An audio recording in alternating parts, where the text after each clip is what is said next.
From Africa's entrepreneurial frontline, Founders Battlefield returns with Episode 7, Trust Recovery, Rebuilding After the Fall, where we explore what it truly means to lead again when the person you no longer trust is yourself. Because not all losses make headlines, some unravel quietly, in boardrooms, hospital rooms, and behind brave faces. Host Michael Anthony Macharia, founder of 7 Seas Technologies and Ponea Health, shares his journey through betrayal, legal battles, and the emotional cost of staying ethical in the storm. He's joined by Dr. Moka, CEO of Checkups Medical, who found healing in service through the chaos of COVID. Tesh Mbabu, former MarketForce co-founder and now CEO of Chapter, reveals the toll of scaling too fast and the gift of conscious reinvention. And Sarah Karingi, entrepreneur, mentor, and widow, shares how she rebuilt her life and business after profound personal loss and financial collapse. Together, they remind us the hardest rebuild isn't the company, it's the self. This is Trust Recovery. This is Founders Battlefield.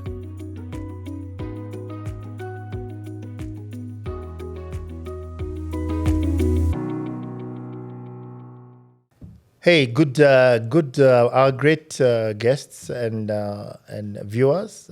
We are happy to be here again on our 7th episode of our Founders Battlefield podcast. It's been a great journey, to be honest, getting here. We've learned a lot. We've showcased over 22 founders, and the journey has also been very exciting. Learning from everybody, I almost feel like I've developed a whole set of new friends that I thought I knew, but I'm finding that I'm even getting to know them better. I'm also happy that we engage our online community. We're engaging. You guys are giving us great feedback, of which we're incorporating in part of our conversations.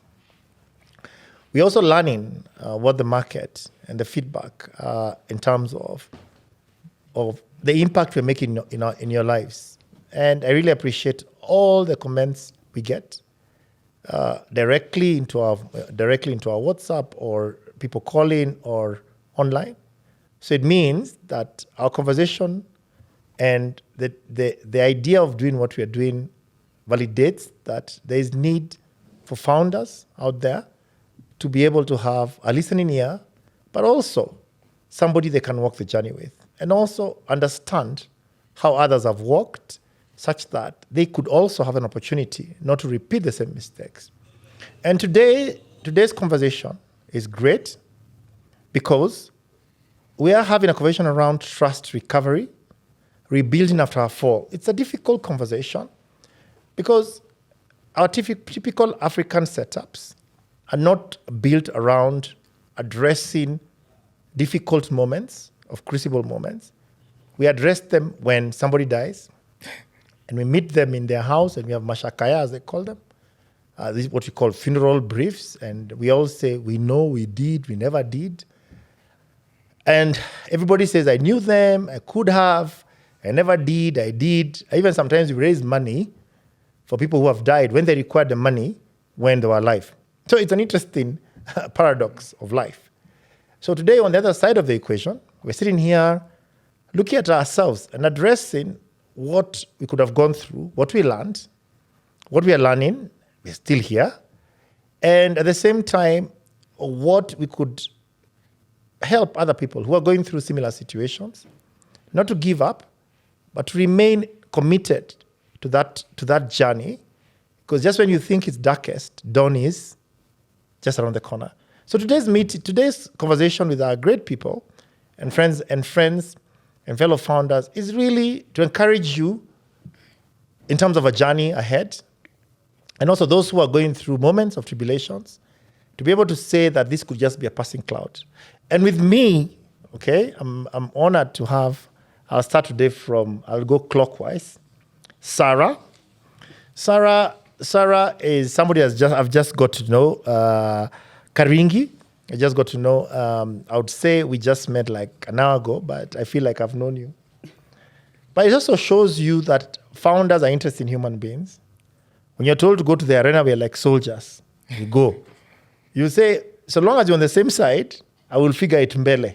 Is that correct? So I'm really appreciate for you to be here, knowing that I've just met you, and I just met you, and we started talking a week ago, and you said, I'll step up. This is something I must do. Happy that other founders who have been here before in the arena have also been able to say, I believe my colleague who I know can participate and can bring value to the economy. Sorry, to this great conversation. So Sarah, welcome. Then I'll let you introduce yourself after I've gone down. Then we have got Tesh. Tesh is, interestingly, Tesh and I are in the same industry. Not in the same industry. I don't know. Anyway, we'll see. But Tesh and I just met a few months ago. But yet I know Tesh. But we just met a few months ago in another forum like this, talking about what to do when headwinds hit you. So Tesh is going to introduce himself, and it's great to have Tesh here. Tesh, like I said, and then we have got my friend Dr. Moka, who I met 4 or 5 years ago. Interesting, we met 5 years ago. And never really understand how we're going to be on this conversation today, but we meet a lot. But it's also going to be interesting to have Tesh. And Tesh, we are the second non-Kenyan founder coming on the table. Him. So we welcome you. Today we had somebody else, meaning non-Kenya means African entrepreneur, not from Kenya, who has come to try and do and run a business in Kenya. I hope one day even me I'll be sitting somewhere in Nigeria, or Egypt, and they are saying that about me, and they have allowed. So we have an interesting group of people. So we're going to start as usual with introductions, and really trying to connect why we are here as we do our introductions, right? And then we can then move with our program, which is generally in the same structure. We get to understand each other. We then talk about our personal experiences and how this topic is relevant. And realistically, this topic even is going to be even more difficult because it's a really personal issue. As we said, our culture doesn't talk about failure or doesn't talk about challenges or doesn't talk about, we want to gloss over those issues or hide it and close it in a closet somewhere and say that way we don't want to talk about it, right? And then we're going to talk about our reflections, why we do what we do and why this is such a difficult situation for entrepreneurs who don't talk about it, because then we live in a lie, sort of a bubble of a lie. We don't talk about it, right? Mm. And then finally, engage around doing a reflection, personal reflection of what we may have understood from each other.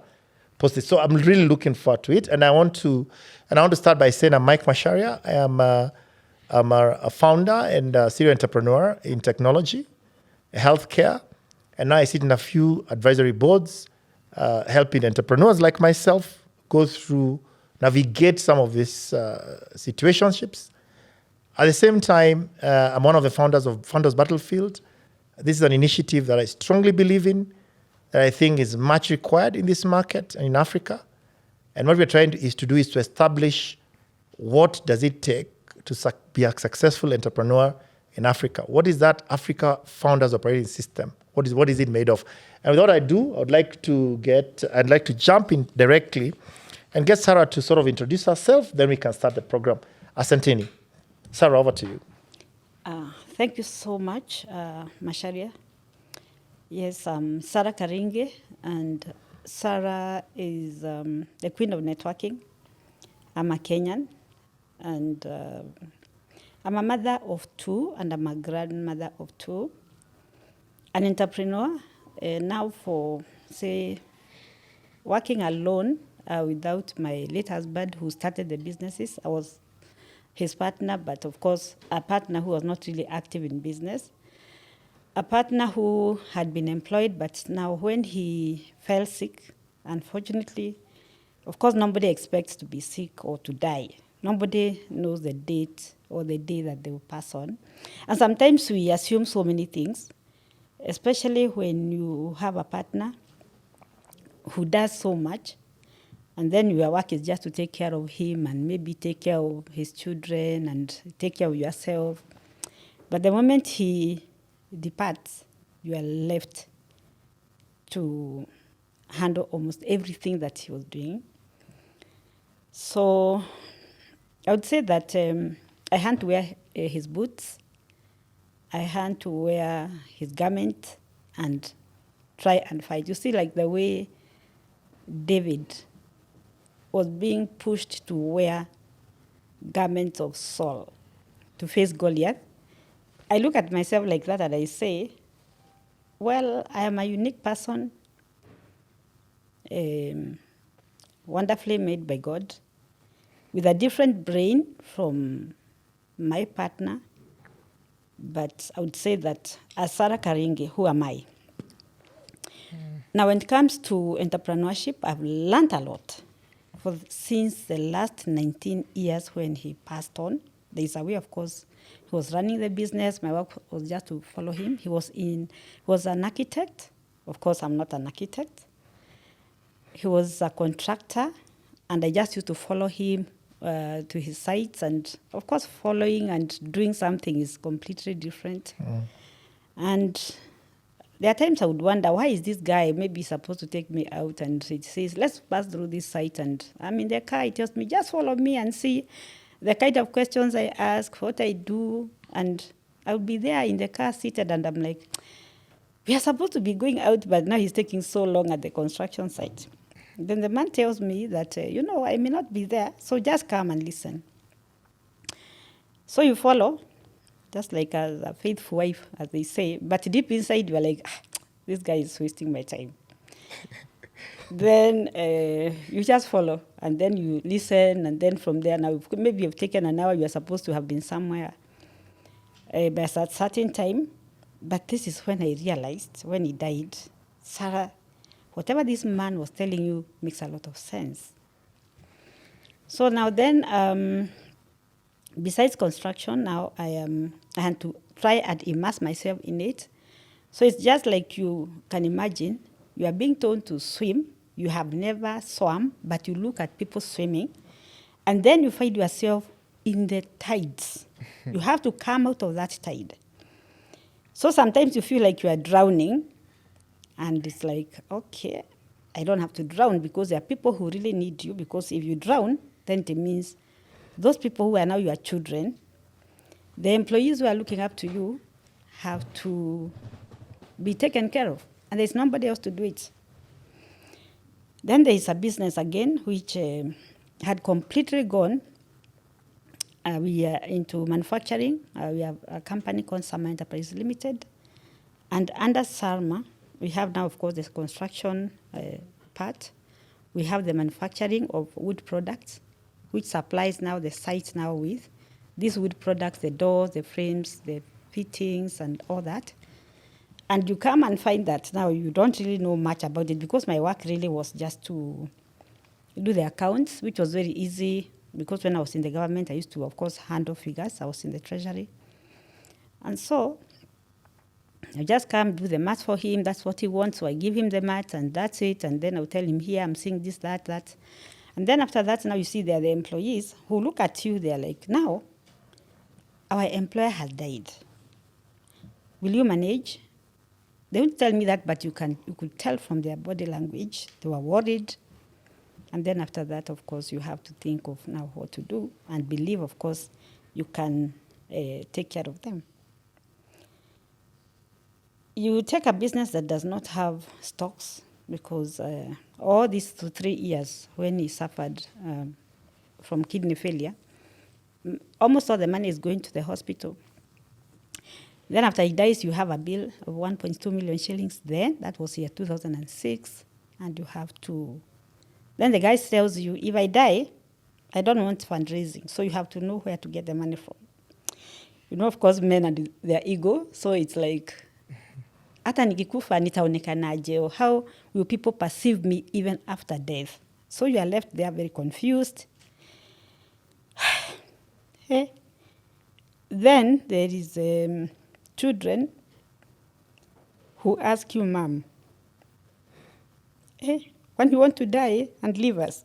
So you look at yourself and ask yourself, is it that your children are seeing you like, yes, you are dying? What are they saying? Anyway. So you have to really be strong for them and for yourself and for the employees. And yes, it had to happen. I had to really, really pray about it. And you see, after death, after, say, a funeral, you see, during the preparation, somehow I think you don't really feel the pain or the loss as much as when the person goes. So you are left, you are like, gosh, I thought these people would come back. Some of them say, yeah, we'll come back, we'll pray with you. But there'll be nobody. So these are the battles that we are talking about that you have to fight alone. And your experience is different from other people when they tell you, oh, don't worry, even me, I went through this. But you see, your battle is very unique. So then there's another business again, is the hospitality. You go and find that, of course, there's nothing much there. Maybe things have been stolen, and you have certain debts to pay also, and so that is it. So as Sarah Karingi, what you do? You sit down and think through. Then, of course, this is not business, but they are your parents you have to think about, and many others. So I would say, as Sarah, even believing in God, I had to really find my journey, a new journey, and just be very realistic about it. And then after that, then there is something that now you yourself as a unique person, all this is there. So as Sarah, who are you? And you sit down and think, I have these businesses, yes, but you as Sarah, what is it that you really want? And I say, I'm now setting a new path. And because I also don't want to die, we decided you also go to hospital and get checked. But fortunately, I find myself being okay, how I didn't even get high blood pressure, how I didn't get diabetes and these other diseases. You are like, God, I think you really love me. So what are you telling me? That I have to, I'm not here for the world to show them, yes, you are very strong, but sometimes you are weak. So there are times I will lock myself in the house, cry, and I also don't want my children to see I'm crying, but my son who was very close to me would ask me, Mom, kwani ulikuwa unalia? And you're like, Apana, Mom, I can see your eyes are red. Then you realize, oh God, I didn't think my children are so keen. They are also observing me. And I also want to be a role model for them. And so that is it. And so now from there is when I realized, now you push yourself, you put a lot of effort, then this business comes up, and then there will be people who are out there, they'll criticize you. And you are like, in fact, even some of the criticisms you feel, I think that person, whatever he has said, is the truth. There's this widow who was left by the husband. And this is what happened. And they usually tell you about negative things. She was taken by a certain man. Things were taken away. Another one will come and tell you, you know what? I think you can just sell off this business. I don't think you can manage. But deep inside, you are telling yourself, you can do it, Sarah. It's a battle. Your battle is unique, and you can go ahead and do it.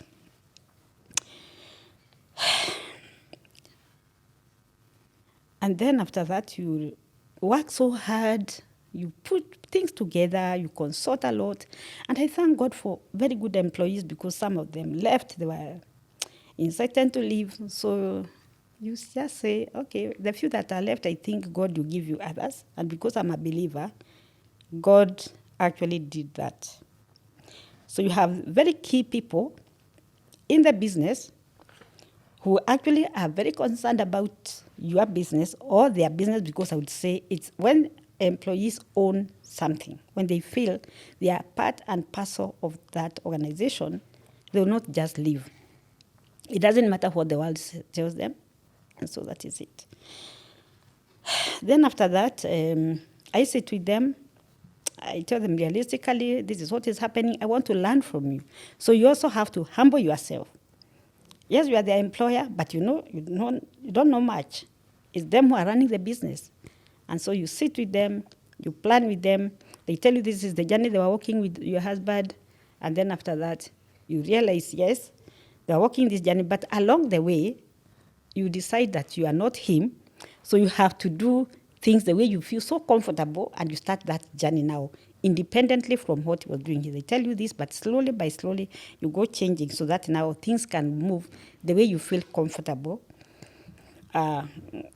moving. And then after that is when now I realized, now, yes, I'm becoming comfortable. I am understanding the business. If it is now processing of wood, what's the name of this machine? What does it do? I stand there and I ask questions. I go to the other one. I ask questions because you have to understand your business inside out. And I can tell you within 2 years, thankfully, I was now, all the businesses were here. I could close my eyes like this and I see Sarma Enterprises is here.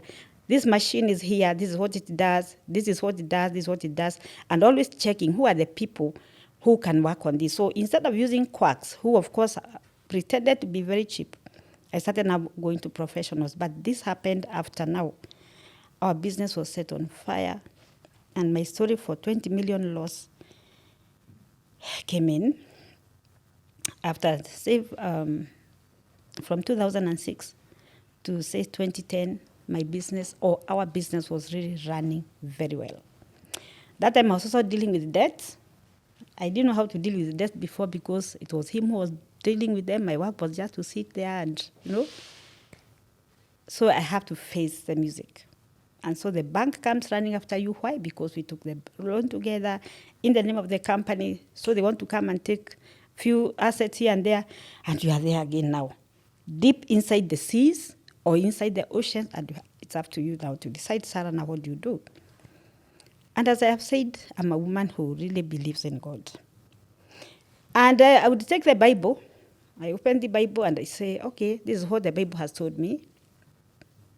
And I decide now, Sarah, this is what the Bible has told you, that you see this Moses, story of Moses.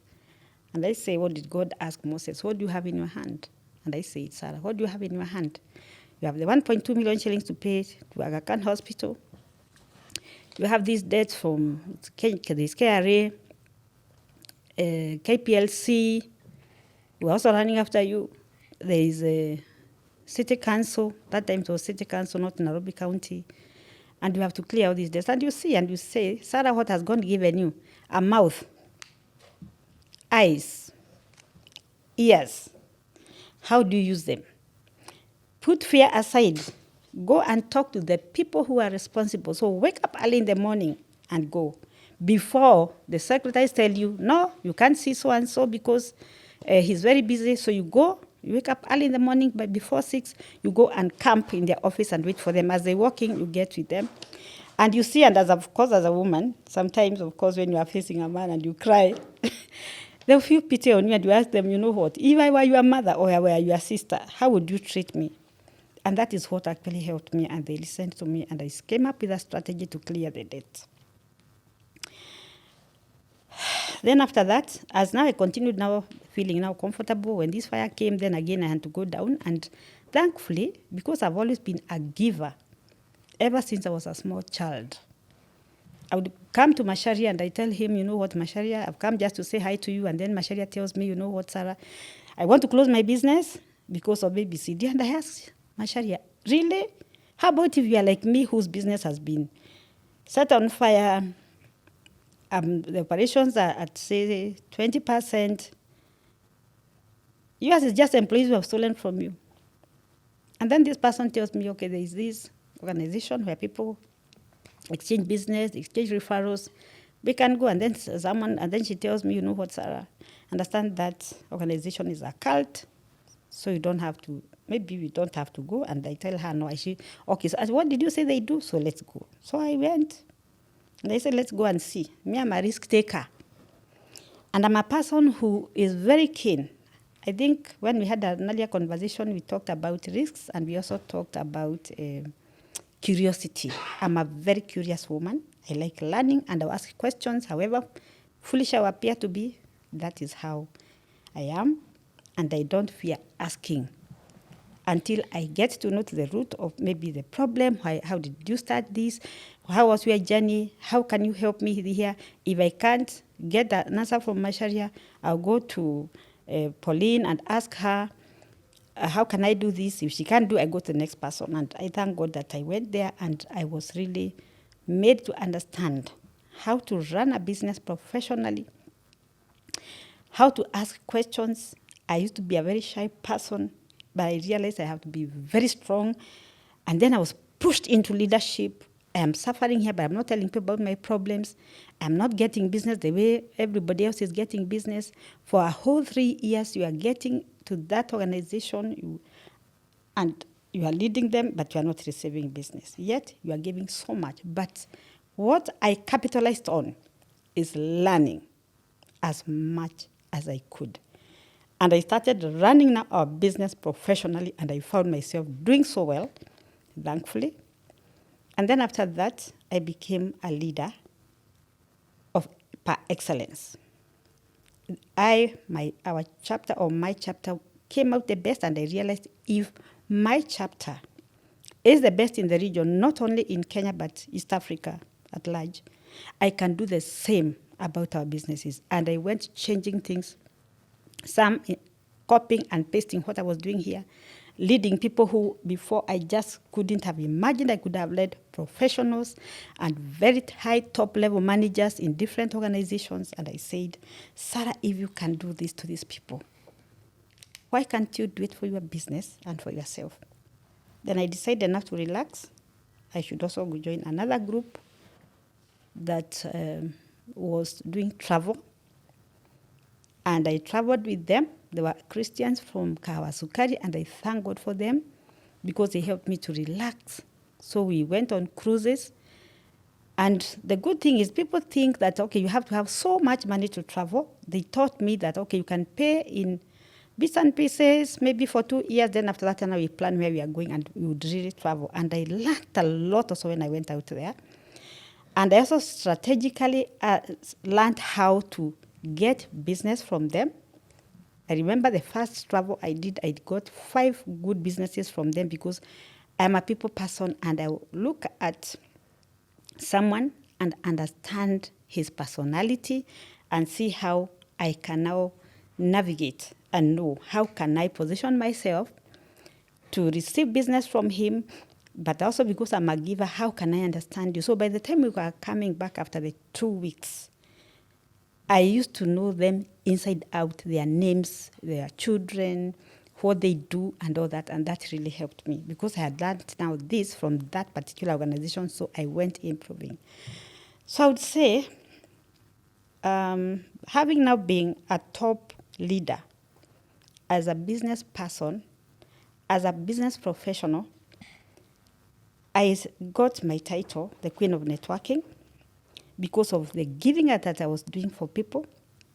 I didn't focus on myself, and I learned that when you give, I'm not giving so that I can receive from, say, Macharia, but I'm giving because, it is good to give because you wait for God now to bless you. And it happened to me. People got to know Sarah Karinge. I used to be interviewed by even the TV stations. I would be interviewed even by people just from outside like that, and I became a global figure. I thank God, and that is what has really, really shaped me to be the woman that I am today, that I can be called by a certain organization, I would say like in Canada or in Netherlands or in South Africa, in Ghana, in Nigeria.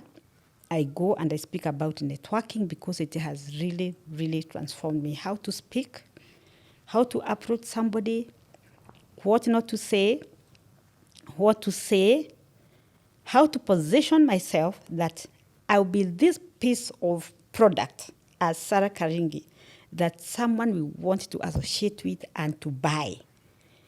And then after that, what can I do with the values that I have that can help people?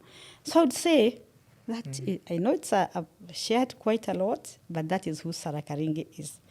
And I thank God that I have been of help to so many people.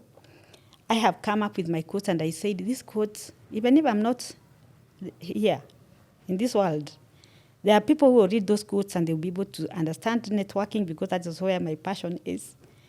The others who listen to my story and they will say, if Sarah made it, she's a widow, but she has done so well, then I too can work and get to where she is or become better. There's a child who will say, my mom, there's this lady I listened to. Her name is Sarah. She's a widow. You too can do like what Sarah has done. Maybe you can consult her. Like people have also called me some widows, and I have worked with them. There's a young man who will say, Mom, you know, this lady, she took care of herself. She took care of her children. You too can do it. So that is who Sarah Karinge is, and thank you very much. Wow. So it's a good initial story, and it got me thinking, because sometimes you find people with talent who have not gone through crucible moments, and you find that they're sitting on those talents, waiting for others to provide. Okay, and it's incredible that you had to go through this framework or through this unfortunate situation, but it has made you build even others, right? So we're going to come and explore. Sometimes even what happens to you because God is putting you in a journey, because they realize that you're strong enough to test, because your journey ahead is going to save more. So if I think about, if you had remained in your current position, there are very many people who would have maybe never gone through that path. So thanks for sharing it. Thanks for being extremely vulnerable about this. I really appreciate it, because that's where we are here, to try and show and show other entrepreneurs that's okay. It's okay. You don't have to give up. And with that, Sarah, thank you. Thank you for being very courageous on this. So Tesh, how are you? I'm well, thanks. So, Tesh, your story, me, I just hear Tesh did, never did. I hear Tesh lost, never lost.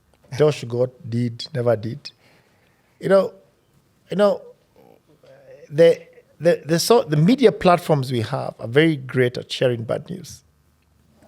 But I find good news, just like life, really doesn't travel. But bad news moves, man. Bad news is just bad news.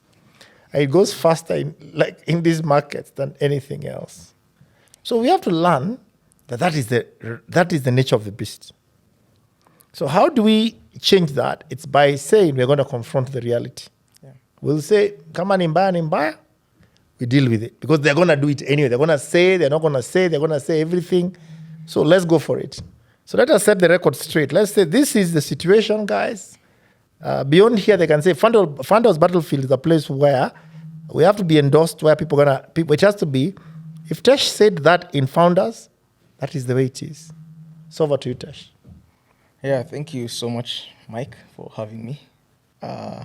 It's definitely been quite a roller coaster of a journey, and I'm pleased to be able to share as is. And I think it's a great platform, because it's rare. Like when I started building, it was very rare to see entrepreneurs who have gone before us share their stories.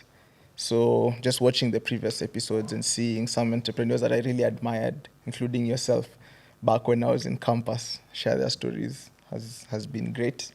And I think it's going to add a lot of value to the future generation. So my name is Tesh Mbabu. I'm a serial technology entrepreneur.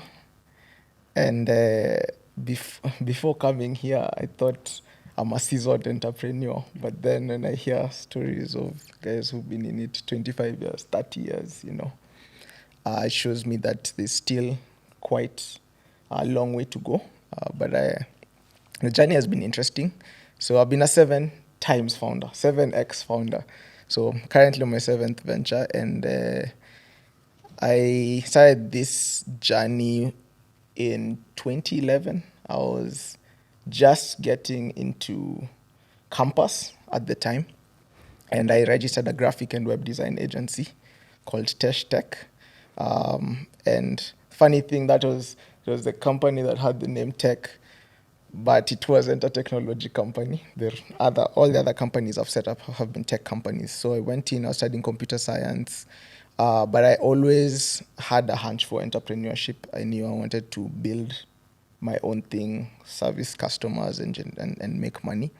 And my anchoring came from curiosity. So we've been talking a lot about curiosity. When I was in high school, I got to interact with digital platforms like Facebook, and that informed my decision to go into technology. And I knew I wanted to build a tech business from Kenya, but for the world.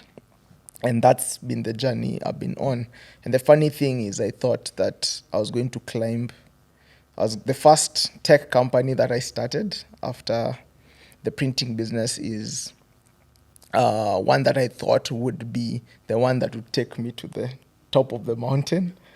It's many, many years later, and I still feel like I'm just getting started. It's just the beginning. So how I like to view these ventures is like a series of mountains. And sometimes you start climbing the mountain, you realize, I think I'm on the wrong mountain. You go down. Others have gone all the way up and have gone down. The most successful venture is, I think, what Mike is talking about. It's called Market Force. And that is a business that we scaled to 5 markets in Africa, employed over 800 million, raised a lot of money, millions of dollars in funding, and the business eventually crashed. And that was definitely a very defining moment. But it's one that I like to talk about because I think failure is very stigmatized. In Africa, people are, one, you're afraid to go big because you're afraid to fail. You're afraid about, what will people think, what will people say. So overcoming that has been one of the most difficult things because it takes a very different mindset. But so at the moment, I'm running a business called Chapter, which is in the AI space. We help businesses deploy AI agents on social media. So we help them automate their marketing, sales, and customer support using AI agents. So I'm happy to share more as we move along, but that's the summary of it. I think how I would say my journey has been one of climbing multiple mountains. And what I realize now in hindsight, there's a book called The Mountain Is You. It's just realizing that at the end of the day, it's about, what you believe and what your purpose is. And all these mountains you climb, at some point, you thought this was your biggest mountain, but now it's far, far, far back. You can't even see it, and what you realize is that that mountain existed for you to learn. It was in the learning of how to climb it that makes you who you are today.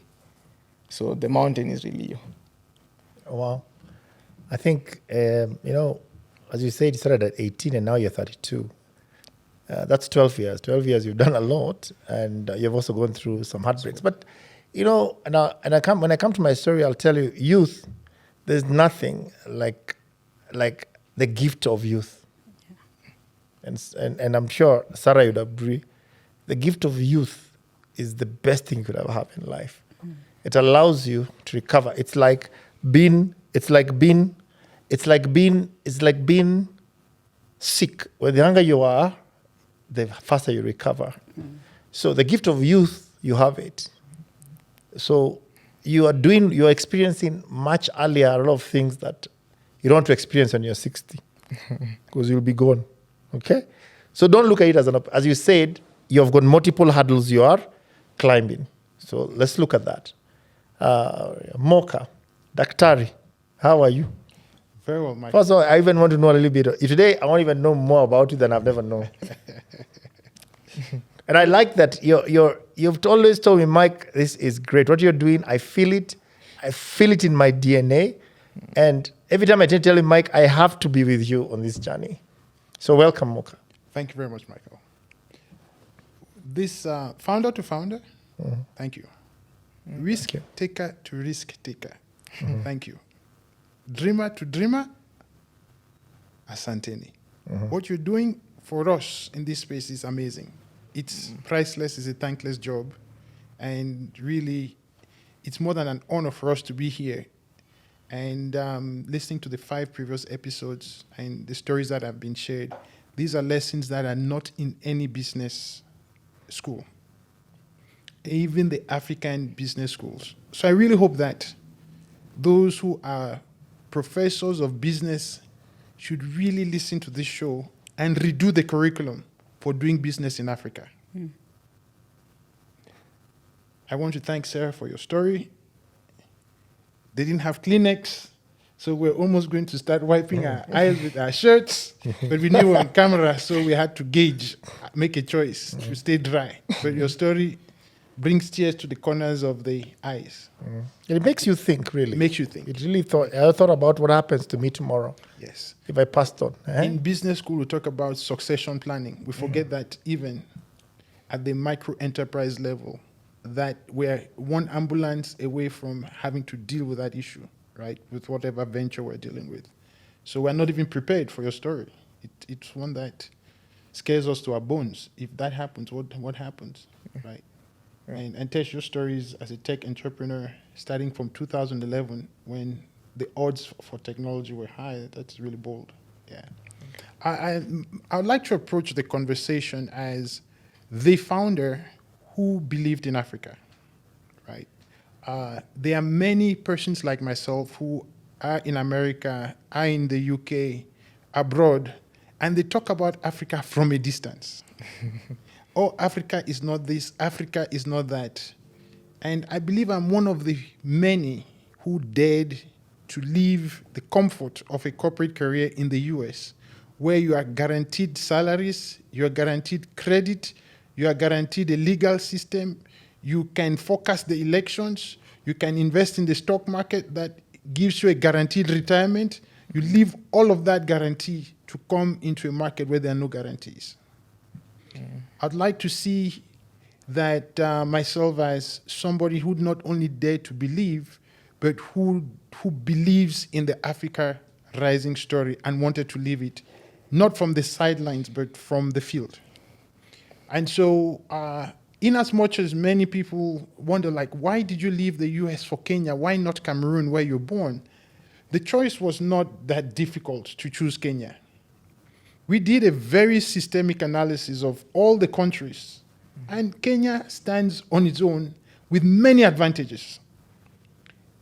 Import processes are pretty clear, not easy, I'm not stuff, but try other countries. You don't even know when your goods would clear after 3-4 months. The currency stability, you don't know. You need to meet with the branch manager to move $10,000. In Kenya, you can move $10,000 online. You don't even have to think, right? And so there are many structural advantages which said Kenya is a good place to start. And so looking at it on the positive side, there are many the market condition. I looked at 5 countries, looked at Cameroon, Nigeria, South Africa, Uganda, and Kenya. And after all, Kenya stood out for me. So I decided to make that leap of faith in 2011. And I give you that background because I now, as an African, coming to do business in Africa, I have a certain lens. And that lens was, you trust, right? You come from a high trust environment where you go to the bank and you'll be served, you call your lawyer, you take a matter to court, it is heard. Again, if somebody gives you a contract, you sign a piece of paper, that paper has worth something. To come to a market whereby even the paper you signed means nothing. To come to a market whereby, somebody says yes, but they mean no. To come to a market, for me, the shocker was, I know Sarah, but Sarah met me in a meeting, and she says, I don't think I know you. Just because the stakes are high in that market. You understand that you could even be talking to husband and wife in the same boardroom, and they pretend like they don't know each other. So absolute low trust environment, right? And you kind of had to really believe in the Africa story in that environment. Now, I would like to say that one of the reference points I have is Nelson Mandela's last speech in the US. Before the last sentence he said, the success of Africa will not be driven by how many times we fall as leaders, but how fast we rise every time we fall. Mm-hmm. And that means, in specific to the theme of today's story, it is guaranteed that anybody who ventures is going to fall. the question becomes how fast you rise when you fall. And what structures do you put around yourself to rise as fast as you can? Because the next fall is just a couple of months away. You don't know when it's going to come. It could be a fire. It could be a debt crisis. It could be a change in political regime. It could be a business competitor. It could be technology. That fall is imminent. And so I'd like to see today's subject as a moment of profound empowerment that we can live to tell this story today. And knowing fully well that the next fall is around the corner. I don't think any of us here, based on what we have been through, are not aware that the next challenge is around the corner. We just don't know how. We'd wait for it, we'd de-risk, we'd plan, but now we know that certain things, as Sarah put it, you don't have to fear. We know that is the next mountain that is coming, and we have to go down and climb that mountain. My story starts with 2011. I set up a first partnership with an NGO. They happened to be located in Kisumu. We wrote the proposal together. We got funded $100,000. Within 2 days of that money hitting the account, the other partner took $80,000. And so it shakes you. It was like, I thought we believed in this. And this is, hello, welcome. This is your visa, stamp on arrival. My friend, you have to, then you say, I'm going to hire a lawyer. He laughed. He said, which lawyer? Which court? Okay, go ahead. Then you realize that this game is different. My second fall, I had built a technology company together with a partner. I traveled to the US. We had 24 employees we hired together. June 12th, 2014, I can't forget that date. June 14th, they had gone and removed all my IT team, all the IT team of our company, and transferred to their own company, to another company. So I went from an IT team of 24 to an IT team of 1, because one employee trusted and said, I can't be part of this. One company overnight, 0. We had to rebuild from scratch. This is a technology company which was based on, and we had contracts that we had worked on, international and local contracts, and there was no move in the market. The third fall was a co-founder who dared to create a competitive product and took me to court.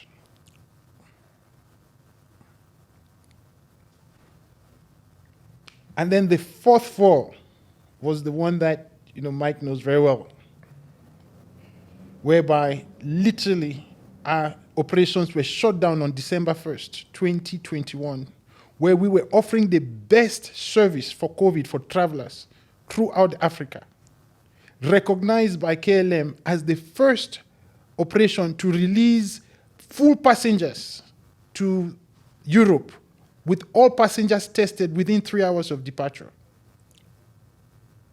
With reassurance and certification from the Qatar, UAE, Egypt airlines, saying that the service you are doing for the continent is amazing. We got folks from the ministry who came and shut us down with impunity. All of them wearing jackets, suits, with titles. And they came and they saw the best lab that we could have put together in place with debt financing. And they shut it down on December 21st with 600 samples running.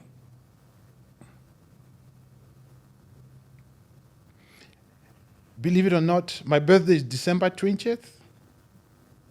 That was my birthday gift as a founder. That is where you go into absolute panic, because that is unfamiliar territory. It is now, talk about unfamiliar territory, absolute unfamiliar territory. Who do you call? So you make all the mistakes You call this person, they say you got to pay to play. You got to pay this person to talk to the next person. If you pay, like you can't even move. It's like you paid what? You can't pay with a receipt. You pay cash. Which invoice is there? So we have taken your money. Where do you go? They run away. You have guys who now hear about the stuff. They say they are part of the presidential delivery unit with business cards saying they are from State House. Who approach you and say they are familiar with your matter? How can they be of assistance? They ask you to meet them at 1 a.m. in the morning on the street in a black Prado with no license plate. Do you know, should I talk to this person or I should not talk to this person? They call you to this office 14 times, interrogated, with no sense of left or right. Who do you call? Your mother? Your father? Who do you call? When you are faced with the lion looking at you in your face and saying, you are a monkey who climbed up a tree and didn't take permission. So you dream as, I am a business person, I want to solve a problem, create value for the market, so the market pays me. And you being seen as a monkey going up a tree without permission. So you ask, should I take it to court? You talk to people. I talk to everybody I know. You cannot sue government.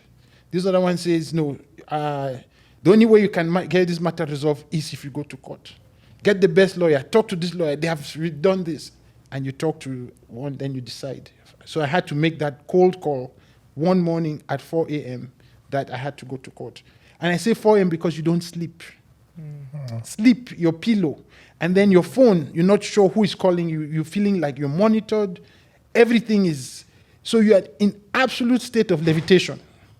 Food cannot go down your stomach. Your phone you don't want to touch. Everything you drink you think is poisoned. And you don't show who is in your company, who is giving information out. Your venture now becomes your worst nightmare. And there is nothing that you have done wrong that you are conscious. It's one thing if you said you did something, then you have to stop. There is nothing in your human conscience that said, I did something wrong. The only thing you have is your integrity and the pride of Africa. That is all I had in my name. Because one of the reasons why they said a Nigerian is operating a fake COVID clinic at the airport, that was my crime. Documented in State House reports and international reports and stuff. So, you go to the process. I am an American. I have an American passport. You call the U.S. Embassy, and you're put to a customer service line. The U.S. Embassy says, we don't get involved in local matters. Oh my God. You talk to the lawyer, they say, open a filing fee. 2 million shillings. You want to go to the police, they would look at you and say, this one, you're on your own. You want to go to, you join a church the next Saturday, hoping that maybe some prayers. Then you realize that even the Reverend Father is not willing to touch your case. You go to a place and then you chill with, just go to a place and chill with people downtown who don't know you. And you hear your story being told. You leave your drink and you walk out. They don't even know that you are the person who they are talking about.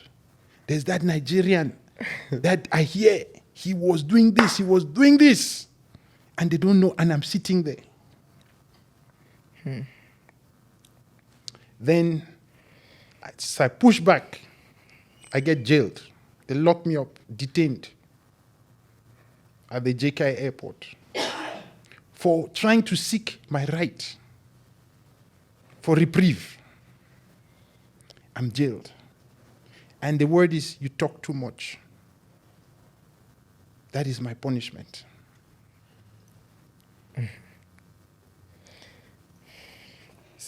Detain my passport for 9 months, can't travel, see your family. all of that. Then when they seize the passport, an American passport, and it shows you the stuff. So where's the issue here? I'm not, so where's the crime? They realize that by then, it is now everybody taking cover. You can't go to the anti-corruption committee. That is a long shot. You can. So you have no option. You have 200 employees depending on you, and you say, I took a matter of principle, we're not going to fire everybody. That means we're running in a deficit, massive deficit. They're looking at me. Some of them are saying, well,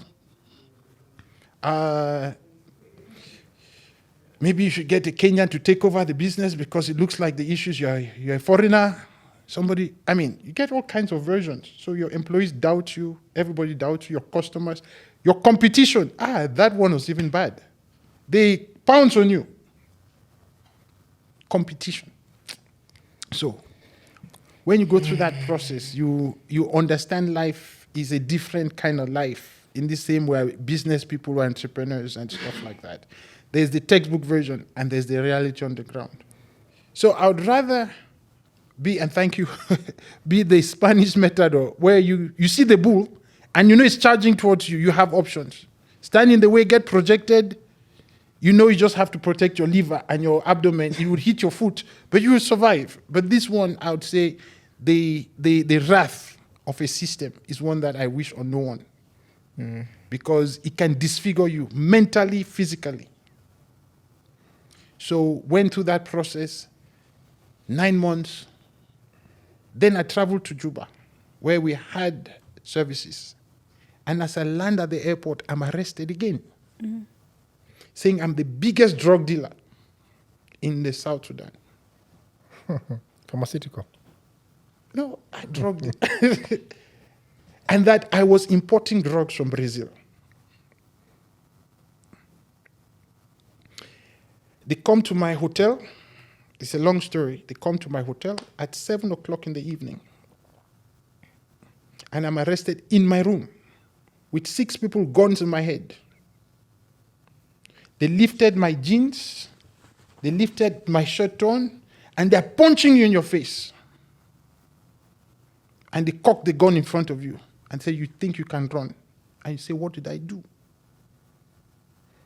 And then you're taken to the maximum security jail. And there is a sound that when you hear, it is the sound of the jailer with the keys when they're opening the lock. Then they pull that door and then they close it behind you and you're behind bars. And then you go to the maximum security, solitary confinement, you're sleeping on a cement floor looking up. And you ask yourself, how did I get here? The beauty about it is, at that point, so I'm locked up in a cell. There are 15 other generals, mostly sued for treason. There are those who are capital thieves. One thief even asked me, my friend, I have killed 15 people. I cut off their neck. You, what crime have you done? And he tells me to my face, you don't look like somebody who has killed somebody. When we see a killer, we know. You understand? Then, this guy tells me, his name is Sultan. He had 2 pieces of chains on his legs and handcuffs. So he's in maximum confinement with handcuffs. So that is like the extreme of the extreme. And he says to me, don't sleep in the other cell, sleep in this other one. Move. He organizes informally within the jail structure. Take this one, give him part of your carton, and see if he can sleep a little bit, put his head, a piece of carton. Another guy who had been jailed for, now he was 4 months, he had a business in Juba. He had carved out a tomato can. He figured out the top of when you remove a tomato can, the top, he had that hidden inside the wall. So, the first sense of help I'd seen in a year was the Sultan in jail himself, only with boxer shorts, who says, here is a carton to sleep on. I see something in you that I know there's something about you. The other guy who says he can help me I was jailed on a Thursday night. I could not eat on Friday, so only on Saturday at 1 p.m. This guy looked at me and said, half of us here, we never committed a crime. But the mistake you shouldn't make is not eat. Because by the third day, if you don't eat, you not sleep at night. And at 3 o'clock in the morning, your mind will go crazy. So my brother, eat something. They brought the posha and the genjera, the stewed beans and the corn meal in a bucket. They put it there in the middle of the stuff. Everybody, you come and you take in whatever device you have. Some, those who are there, they have broken plates, their families are brought. So this guy had half his plate, he had broken in two. So he gave me half of a plate. And then he said he had a way to bring in onions from outside. He took the onions and with the tomato cover, he cut it and he put some on my plate with pili-pili. And he said, just try to eat. The food came in at 1 o'clock sharp. Fortified maize and watery beans. That's it. And that's your only meal for the day. At 1:07 of October 28th, I put my first food in my mouth in jail. That's when I accepted I was in prison.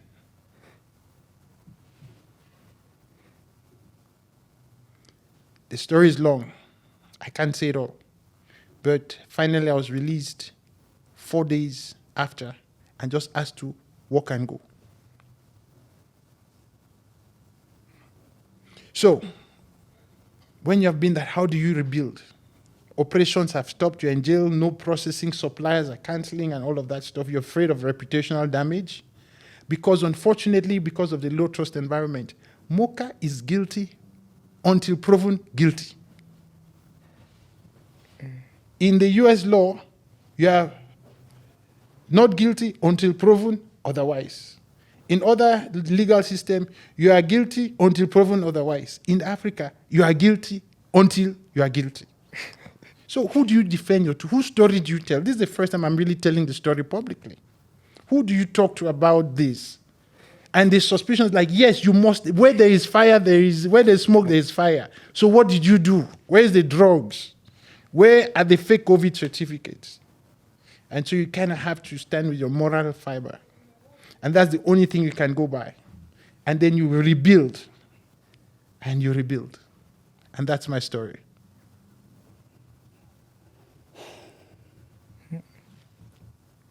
I'm trying even to figure out where to start.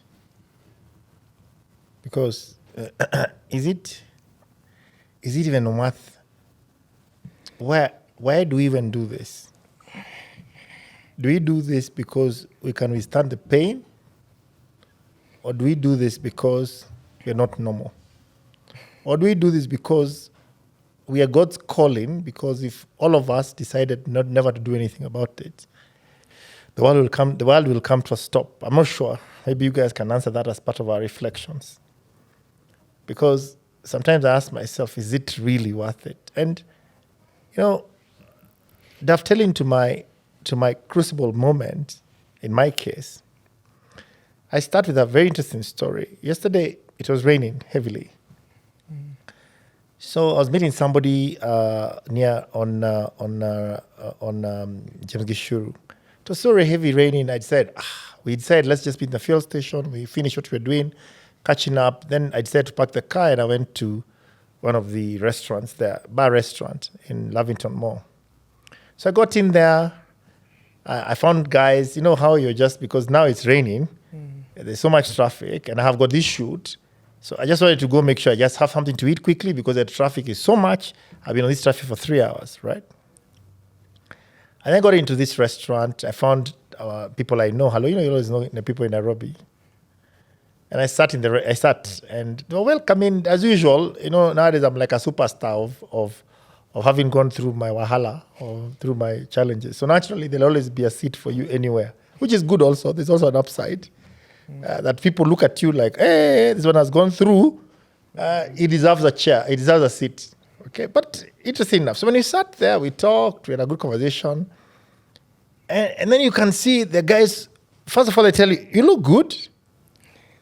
I say, okay, I look good, fine, I look good. I say, okay, what do you mean? You look okay. I say, what do you mean by this statement? So I was replaying it yesterday as I was driving home. Then as the guy says that, we continue. I said, maybe just things, maybe, I don't know what he thinks. But anyway, whatever. So we sat there. Then at some point, the story comes up. You know, somebody says as follows. If I went through what Mike went through, I think I would be dead. I say, hey. Yeah. I say, okay. I say, I would be dead. I realize it's okay. So you get used to a typical monthly or weekly conversation of, if I went through what Mike went through, I would be mad. If I went through, so in a social setting, it's always so interesting. If you went through what Mike went through, I don't know what I would have done. I would have killed myself. Eh? So your conversation is always around, if I went through what Mike went through, I would have done whatever I needed to do. So I said, okay, it's amazing. Okay? Tuendelee mbele. So for me, the way I look at it, and our journey, it's building a business when you're very young. And when I told Tesh the beauty of youth is great, because we did amazing things. We went to Kigali when nobody was going to Rwanda, early 2000s. We went to Nigeria when nobody was thinking we could go to Nigeria in year 2010. Went to Zambia, went to Congo, went to Burundi to do business. And the beauty of youth is that anything is possible. You believed you could conquer anything. Is that correct? Because you believed you're smart, and you are smart.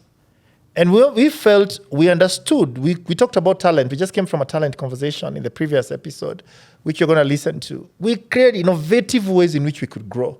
You build some of the most amazing, credible talent in this country.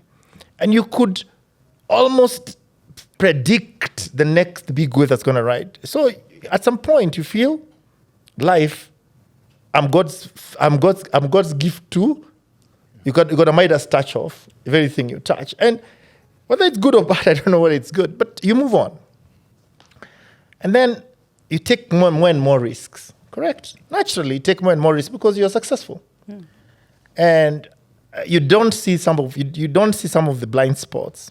In my case, as we grew, we scaled.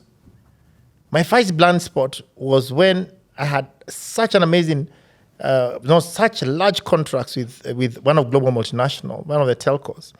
And they controlled 80% of my business in terms of revenue, over maybe 1 billion plus. And 75% of the staff basically worked for that one customer. And within 1 quarter, when there's change of CEO, your business comes to a grinding halt. And I remember thinking, what is this business? I train people, I do everything properly, I deliver the most complex projects for these people. What's wrong with these people, right? But anyway, I realized politics is politics. And for me, my failure has always been politics. And moving from such a large enterprise to an enterprise where you've got all these people who are overly qualified. You can imagine telecommunication companies are always way ahead in terms of innovation. So even your human resources will always be ahead of other industries. So you can't really pivot these human beings or these employees into another segment, because the only person who can afford this level of automation is a telco. Whether it is middleware, whether it is complex stuff they're doing, nobody else can even understand what you're talking about. The banks are always 6-10 years behind. So that we went through that journey. That journey was challenging, but we got up and said, let's prioritize and get this sorted. But it took employees looking at you and thinking, how is he going to pivot out of this? But what is great is that we were able to pivot out of it. But I remember writing to the CEO of that telco. One day I sat in a restaurant on a Sunday and I'm thinking, like, all these employees, what do I do with these people? And I know there's deliberate effort to definitely disinherit the kind of contracts I have with them. And I've won them rightly so. And I wrote to him a 4-page. You know how you just write? You take your laptop and you just write. And you write. And you write, you say, I'll deal with spelling mistakes later. And you write. You know that time you don't even want to go back and check spelling mistakes because you don't even have time. You just want to put your emotion, okay? Like the way Sarah was talking, you want to put your emotion to make sure that email, when you slap to that person, they can feel the way you're talking, you're writing. And you write. And you say full stop. Then you say I don't even think I have the energy to read through this thing. And you're tempted, too many spelling mistakes, whatever grammar, then you say, no, Mike, focus. You go back and say, if I don't send this thing now, if I send it tomorrow, I'll change my mind, I'll just do delete. Yeah. And you go back and read it. You say it makes sense. You say, you check 1, 2, 3, 1, 2, 3, 12. Let's go. Let's see where this will take me. And you sit and have lunch and say, it's okay, I've said it. Let him do what he's going to do. Okay? Then you receive, you know how you just receive wherever the guy was, he must have been somewhere. He must have read that message, the whole email. 4 pages, he must have responded an hour later. He just wrote there, do you have time to meet next week? So I said, hey, Jesus is alive. So, but anyway, it didn't matter. Then I'd lost everything. It didn't matter anyways. So I go and see him. And we have a long conversation, 4-hour conversation. We talk about my socks. He likes my socks. Why do you put on socks like this? I always have socks like this. For me, I should be able to put socks like this. But I know I don't put them in there because I don't know how in the corporate world they'll think about me and this kind of socks. I told him, just do what you have to do, mister. No, from then on, he started putting those colored socks. And we became good friends. But then I explained to him the decisions he's making to people like me who are entrepreneurs because of hearsay are very expensive. You can't build a business on hearsay. You can't build and told these guys never did, because why this management, you fired your management. I said, you can't do this. But I never told him, I just told him the impact it has on our business. I'd explained to him how we build talent, what it took to build talent, right? What it took for me to support his organization. And to be honest, I have to give him credit. He really, really, really, from that day, just looked at me so differently. And he made a significant effort to try and bridge, but it was too late. Because it was a year and a half later, they have destroyed the kind of engagements. Trying to reconnect in a business that you've built for 7 years into another corporate. New people are there. They have their own shenanigans. They have their own opinion, as you said. It takes a long time to rebuild that connection. Because earlier, everybody believed you could do it. Now it's the questions. It's very difficult. So really try to do, we realize we're just not compatible. Even despite his effort, come to my house, let's do this, let's meet for lunch, let's do this. I just found it was difficult for us to ever, the damage was done. So I'm not sure about how to rebuild again in such a relationship, but we went. So the next crucible moment was, I said, okay, tuendele. Let me move to a segment called government. Because I thought, I'll never be in a situation where one man can just one day decide that we are bad guys. Okay? Went into that public sector, teamed up with a global multinational to help them do a major project. To be honest, I did a lot of heavy lifting on a project I did with this global multinational. They won a $290 million project. I did a lot of ground for them. I really helped do the most difficult work for that multinational to roll out a major imaging project in the country. Hired employees across 47 counties, execute, let's go. Executed the project where I don't think they had the capacity as a global multinational to actually do that project. But anyway, we did it. So signed a 7-year contract with them. And then when we signed a 7-year contract with them, we said, let's continue. And we served it for 5 years. We were doing our business. COVID came. You can imagine traveling in COVID, nobody was even allowing you to travel. Is that correct? So you're servicing, on behalf of a major corporate, 100 facilities, 100, or 98, whatever they were. And in that whole realm of chaos, COVID is there. So you have to even be going by road when you could not fly. Because now you remember the imaging machines even were more important because of the chest x-rays. So you're exposing your employees to that chaos. your American, your global multinational company is chilling, enjoying, telling you endelea, fanya kazi. And then it happens that after 5 years, because we learned so much about how to scale a business at a regional, at a country level, I think it's more difficult to build a countrywide business than a Pan-African business. Yeah. I don't know, people think it's easier to build, it's more difficult to build a Pan-African business than it is to build a local country business. You see, a Pan-African business is easy. I go to Lagos. I go to Accra. I go to Lusaka. I go to Kampala. I go to Nairobi. And anywhere you go, even Malawi, Blantyre, you're in capital cities. So whatever you do is 2 hours, 3 hours, 4 hours flight. And whatever logistics infrastructure you need, you'll find it because those cities are already mature. Now think about doing a Kenyan country, a project. You're in Turkana. You're in Lamu, Sijui, Faza, huko next border to Somali. You're now trying to build a Kenyan business across the country with employees, 100 plus, trying to implement critical care infrastructure for a country. You see, it's very different. Because what you have in Faza, which is the border of Lamu and Somalia, is very different what you have in Turkana. What you have in Uko, Kitui, is very different from what you have in Nakuru or Murang'a or wherever. So you think, because remember, going to Faza in Lamu will be longer than going to Malawi. Because one you go by flight, one you go by road, some place you go bandits, whatever.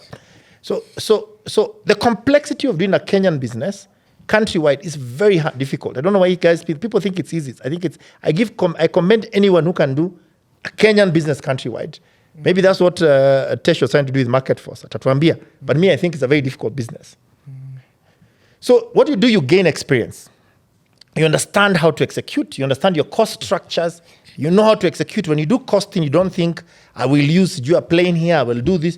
You become very pragmatic because you know you're on the ground. Is that correct? You know my guys are going to use a boda here. You're not going to buy them 4x4s. You're going to buy them pro boxes. And you buy 20 pro boxes as opposed to buy 20 Hiluxes. Is that correct? Because you know your engineers will go crash the cars anyways. And they do that. Out of 20 cars, they'll crash, or 30, they'll crash 5. Is that correct? Because if you buy them Hilux, it will be double the cost. So you learn out of that. So you understand how to adapt. So out of that, you get into a project. A government sends out a tender for a massive project to do automation for a countrywide, which now I can see there it's a challenge, because I also smile and say, whoever, if they're going to crack it, healthcare automation, I'll give them credit. It's a very complex project to do. It's very difficult.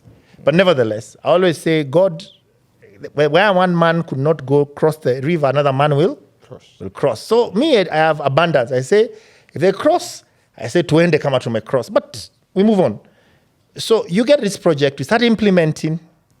You're being told every day, oh, big boss is going to launch this hospital. We're going to launch your project. Big boss.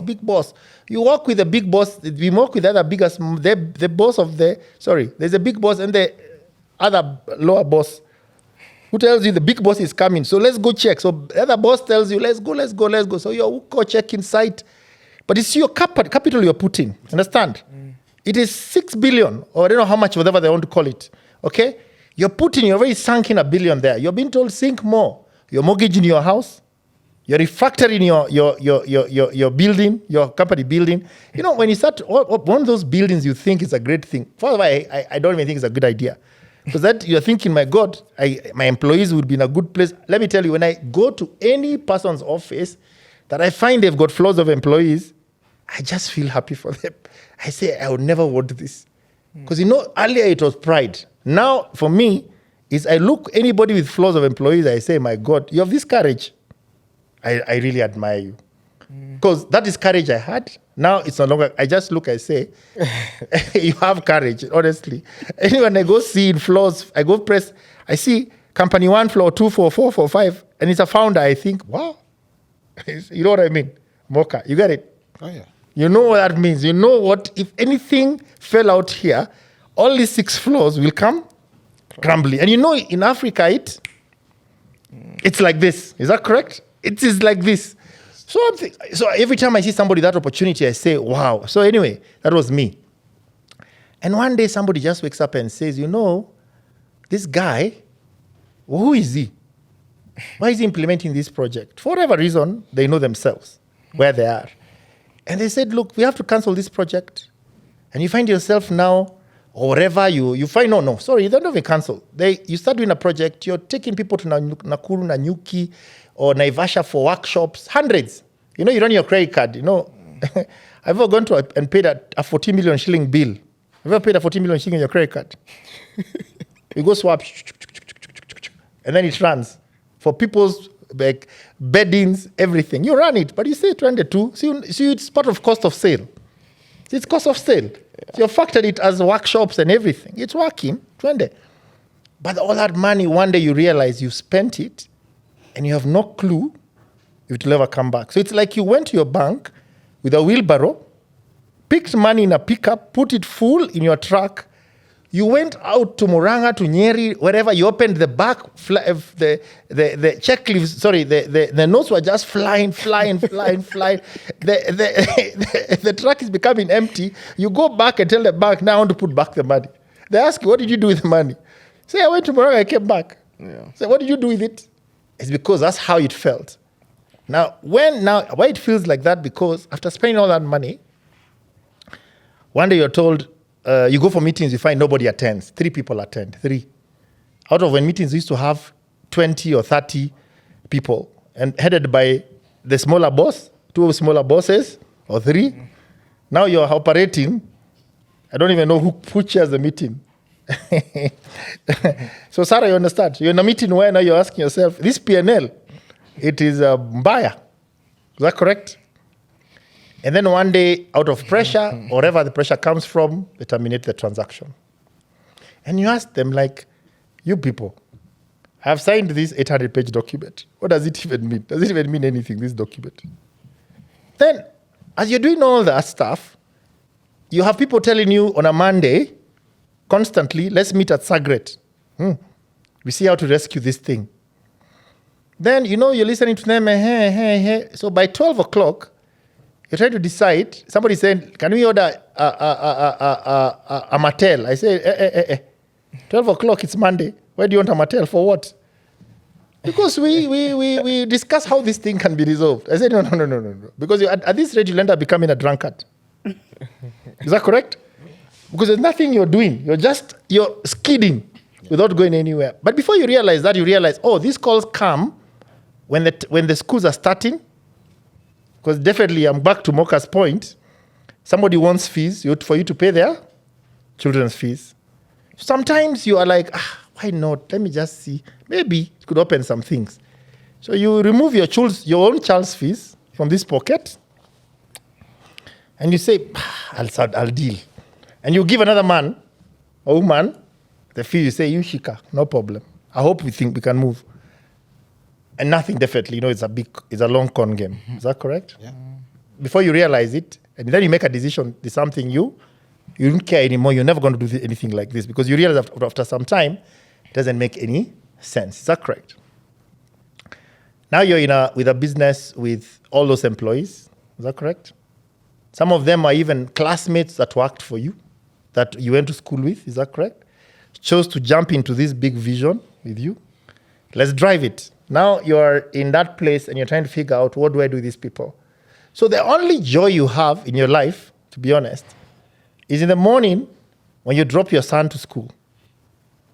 Because that pressure of dropping him to school gets you to wake up. Because Tesh, you could be in bed forever. Is that correct? But because you have to drop him in school, it doesn't matter. You have to get up and drop him in school. And that going to school, that 45 minutes is the best joy because at least you're out of your bed. Is that correct? But as you drive through the streets, in the newspaper, the guy comes to your window like this, you see your name. Like this. Hello. You say, hey. What are they saying this day? Business Times. Business Times. You listen, like you see your name like this. And the young one tells you, Baba, is that not you I saw? Oh. Yeah. Is that correct? Why aren't you buying the newspaper today? Tell him we'll buy later for another day. We'll buy later for another day. So anyway, fast forward so that we can move to the next step. You go through that and you go through grief. It's a grieving moment. You realize it hits you the reality is there. This is what is happening.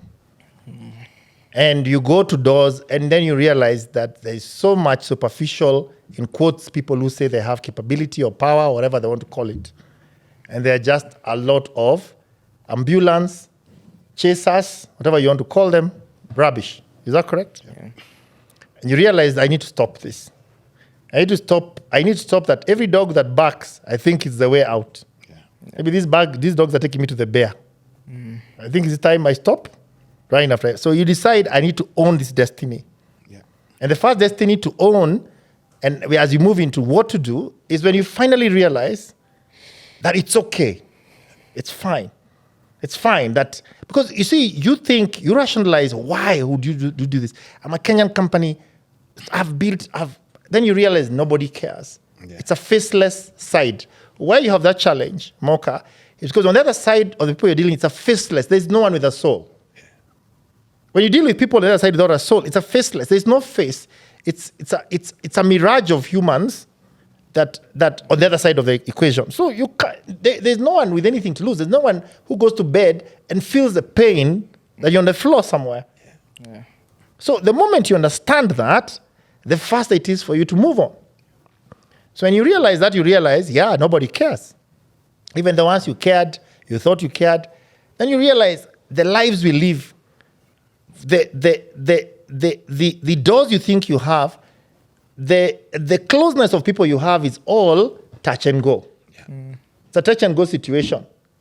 It's everything, as you say, people ask you, it's a touch and go situation. And the moment you accept that as a founder, it's a lonely place to be, but then you start dealing with issues differently. Yeah. And now for me, where I sit is the journey when I realize that it's okay, I need to move on, is my grieving period. I said, that is what it is, it's what it is. So coming back to my story of yesterday and other days, when people ask me, Mike could have been crazy or 6 feet down, I don't care anymore because that is a virtual me they deal with. You know, when you virtualize, that's a virtual me they have, that's them. And they are virtual, the shadows of me that they perceive. For me now, it's looking at life and saying, how do we move forward? And which, from day one, you start moving. And the moment you move, it's like you have an out-of-body experience. You have an out-of-body experience. And that's what we want to talk about. How do you move? That moment of having out-of-body experience to say, we have to move forward, is what you need to do. And then from there, anything else, whether you have this tax case, you go and solve it, then the next thing they're ever going to pay you. Those are all virtual conversations. Whatever. If they pay, they don't pay, how they'll pay, whatever. Those are all conversations we'll go with. Those are not things that keep they cannot define you as an individual. So we now move to the next conversation. How do you move forward? How do you move forward? For me, I move forward, as we move now into a conversation, by, for me, virtualizing myself. Making sure that myself, this is me, and that is my former me. So I leave it there as a virtual system, virtual reality. What it does, if it moves today, it doesn't move tomorrow. If the budget is there, they're going to allocate budget. They decide to allocate budget. There's going to be, it will take its own life. Wherever it heads, I'm okay. Wherever it will fall, I'm okay. It doesn't define me as an individual. Yeah. Then I say, sasa tuendelee mbele. We have to take a new journey forward. So, and that is at least the way I deal with coming back. How do you recover after building, how do you rebuild? You rebuild, by me, I put that guy, that persona, I put them there. And that persona goes with ego, goes with having to really care what people say, goes with you begin to value your time. Realizing there are people you spend so much time with that had no significant value when you required them to be in your life. Accepting, I don't have to respond to everything. I don't have to go to every wedding. There are things I'm not going to do anymore. It is okay. And I'll sleep well. I don't have to be in every function. It's fine. It's okay. So when you meet me and ask me, hey, you look okay, it's because I finally agreed, it's fine. You don't see me. It's okay. You don't see me. So you see the virtual me. So in your head, you have the reality of my virtual me in your head. So when you see me, you get shocked because you think, hey, have these guys crisscrossed? Is that correct? Because I don't know that's a virtual me. Yeah. So that is my way of rebuilding. So it's very interesting because our conversation today may not be scientific, but it's an emotional conversation. It's not a structural conversation. It's an emotional conversation. You know, when we talk about capital mafia, whatever, we talk about human resource, that's a structural conversation. But today's conversation is an emotional conversation, which is why I say everybody should be allowed to first have their go at it. So now since we've gone at a go at it, now we can now sit back and say, okay, now we know it's an emotional conversation. So how do we move forward? So my argument is, from my point of view, it's virtualize yourself.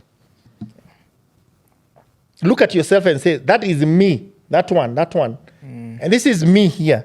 This guy is going to walk this journey like this. That guy there is going to stay there, decide what he's going to do with himself.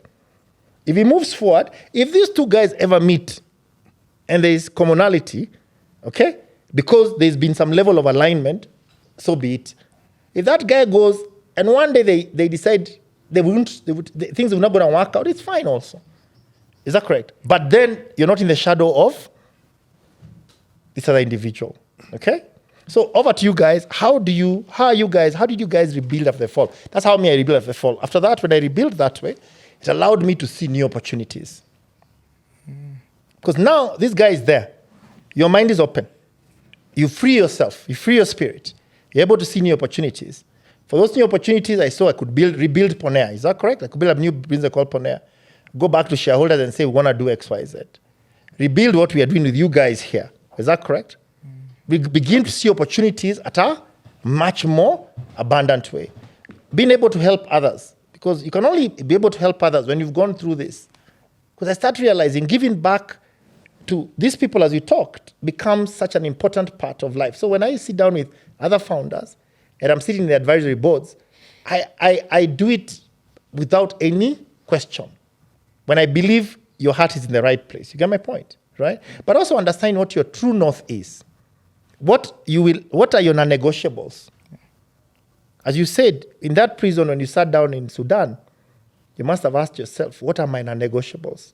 Because even evil people can know your non-negotiables.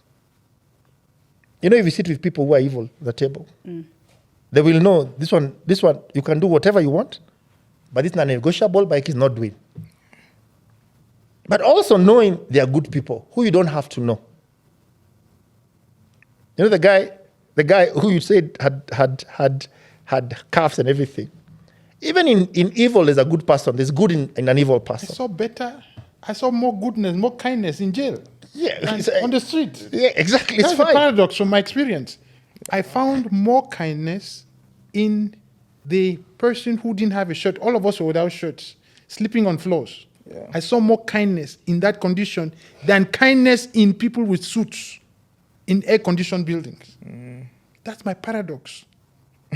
So for me, that framework of the blue tie, white shirt, blue stuff, it's a paradox which does not fit in my frame because I see a source of liability. I'd rather sit on the floor with somebody without a shirt who is not sure about the meal tomorrow. We have a conversation. That is a very different frame going in and coming out. The cell I was in, the other prisoners were crying for me because usually when you're in that cell, they dip you in the Nile. So you go to that point where you say your last prayer. Literally, you pray to God and you come to terms with death. After that, what else can somebody tell you? Anyway, I'll let others. But as you guys now, as you go into how do you recover from a fall?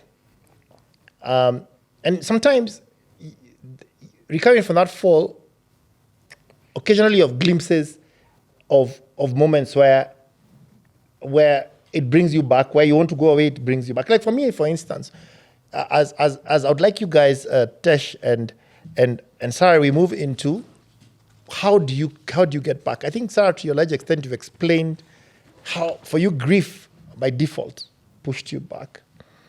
And what for me was very interesting was having all these employees. You know, sometimes because of now you've been owed money for so long, at some point in time you tell the guys now, me, do I sell my house to pay all these salaries?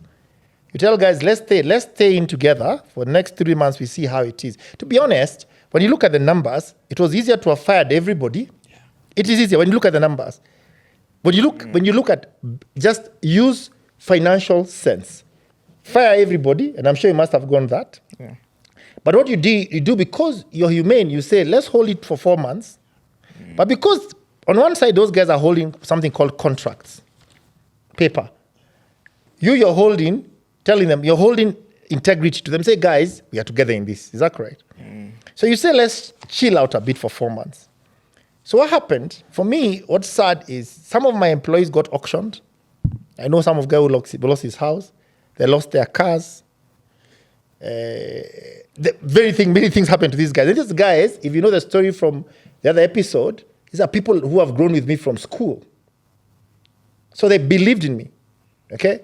So you believe that these guys have gone, bought cars, because they know the journey has been moving. The cars went, others' houses went, okay? And what is amazing is that out of maybe 100 employees who went through this chaos, maybe only 10 sued me. 10. And when I look at the DNA of those 10, right, it's incredible. No one I came with from the journey, when you listen to the episode number 6, no one I came from that journey even had the audacity mentally to sue me. But it is the people who came, Mike, I don't have a job, my former classmate, I went to school with, in the same class, desk, my Baba, I don't have a job. You know, I hear SF7C is doing well. Can you support me? I give him a job. Yes. I tell him, oh, even by then you can become senior person. Then the guy sues me. I say, you, even I went to school with you. What's wrong with you? Shame on you. That's so interesting. The guy who I went to school with, I say, shame on you. Shame on you. Right? And then people who, there was the people, the casual people, you know, the people who come, mercenaries, you hire in your organization. Those are the guys who will sue you. Okay? And I also never told you the story of this multinational. What do? So once this government transaction went like this, these guys had a contract with me for 7 years, right? They terminated my contract. I asked them, like, come on. Oh, you're having crisis with the government, so even us, we don't want to be implicated in this thing. So I say, implicated with what? We have 2 different contracts going here. They terminate your contract. What do? They give my competition. They tell somebody, my colleague, go and hire all those guys from Mike. So I'm the one who had trained them in Vegas. So they go and hire my 40 employees and transfer them to their company. Maybe they hire only 20%. And they give the next company, the balance on my contract, maybe it was remaining 10 or 100, they give them 50.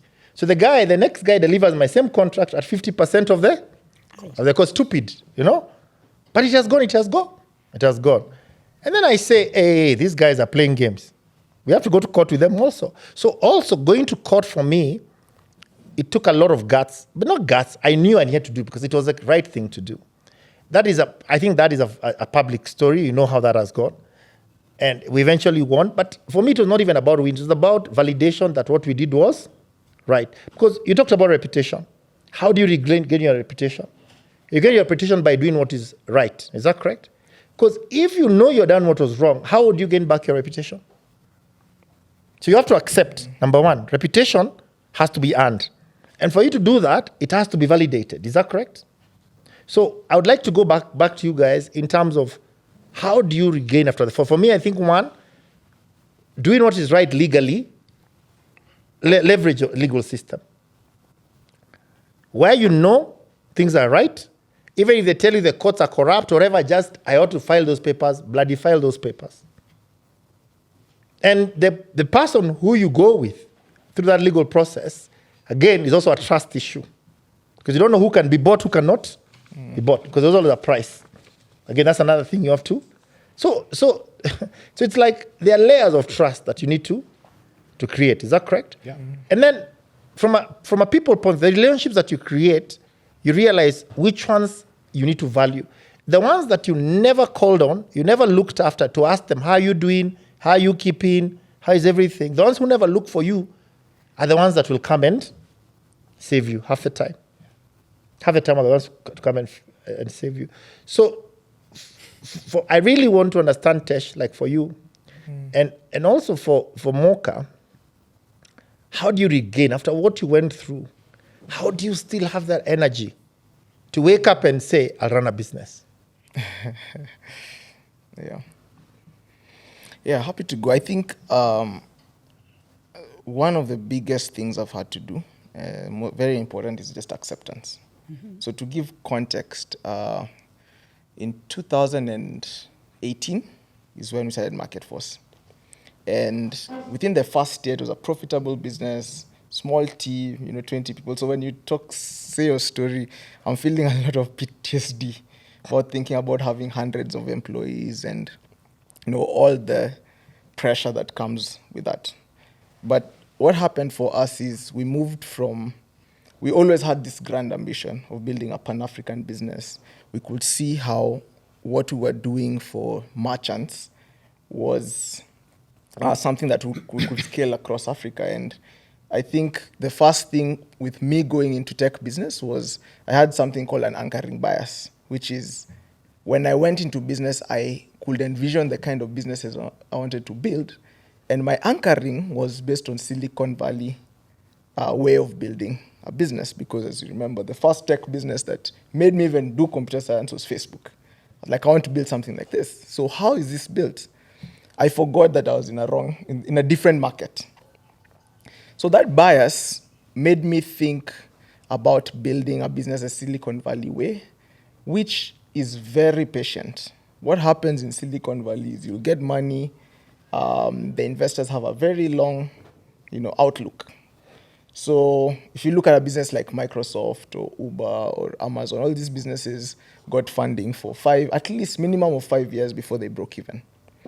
So I was very comfortable with deciding that I'm going to raise venture capital and take a long-term view. So if you could looked at our financial model in 2019 when we decided let's start pivoting towards a very cash-intensive model operationally, we knew that we're going to raise money for the next 5 years before we hit profitability. And by this time, it's very interesting that, first of all, mentorship hardly existed. We're pioneers in the venture capital space. Maybe 1, 2, 3 people had raised funding. And these people are inaccessible. So, and I understand when people reach out to me and they want me to advise, you get 10 DMs a day, who are you going to talk to? And that's why I'm here. It's because you get a platform where you can talk to thousands of people at once and share your story. Because the one-on-one mentorship, I understand now the people, and I reached out to Mike then. You just don't have the time to mentor a 23-year-old because you're fighting the fires that you're talking about now. So no mentorship as such. We decide we're going to raise venture capital. We go around the whole of Nairobi talking to all the venture capitalists that we could access. And unfortunately, a lot of these people at that point are foreigners. The venture capitalists that look like you, that are Kenyans like you, are just associates. They're junior people in the firms. And I remember one day I went for lunch, and this VC told me, he was a Kenyan guy, and he asked me, which school did you go to again? I said, University of Nairobi. Where did you come from? I told him, I was born in Nairobi. I came from a town, the outskirts, a place called Ngong, and he asked me, at the point we were trying to raise $2 million. And he was wondering, are you mad? Who's going to give a young Kenyan kid $2 million? Because at the time, and we know what's been happening in the ecosystem is a lot of funding has gone to expatriates. And we were among the first Kenyans to just believe, first of all, that we could do it, and dare to go to those meetings and ask for $2 million, and they ask you, who are you? What have you done? Do you have the traction and all? Yet you're proven, you've run a business. I sold my previous business prior to studying MarketForce. So I'm one of the people who actually in the ecosystem have built a business and sold it, right? But your own people don't believe in you. So they ask you, who do you think you are? And I remember talking to another angel investor, an Indian Kenyan. We are having a call. This is 2020, COVID, you're fundraising virtually. And the guy said, this will never work. This will never work. What was painful is that a few months later, maybe 2-3 months down the line, the guy invested in somebody else who doesn't look like me doing the exact same business. And this is somebody who's told you this will never work. So what changed between then and now? Right? So these are some of the rejections that you go through, and throughout that journey you're wondering, what will it really take to bring this dream to life? So fast forward to later in 2020, we got accepted to the most prestigious accelerator program in the world called Y Combinator. And they give us $150,000 check. And what is interesting is a lot of these people who tell you no, because you've gotten now validated by an American investor, start coming back to the table and want to invest in you. And it is so interesting. Post getting into that program, we were able to raise that $2 million within a period of 3 months, largely from the same people who had rejected you. So it's very unfortunate, because then if it was today, I wouldn't take the money. But at that point, you don't have options. You just want to build this thing that you dream about. And it was also very interesting to see as a Kenyan that out of the $2 million, 95% of it came from either US investors or Nigerian investors. So you raised how much? 100 million or 95? So this is the first round, $2 million. Uh-huh. We raised 95% of it. Okay. Came from non-Kenyans. Naturally. Naturally. Yeah. Which is painful, right? It's very painful to see that. And I wouldn't be surprised why these are the people who will be loudest to speak about your downfall, because they have to prove that they were right.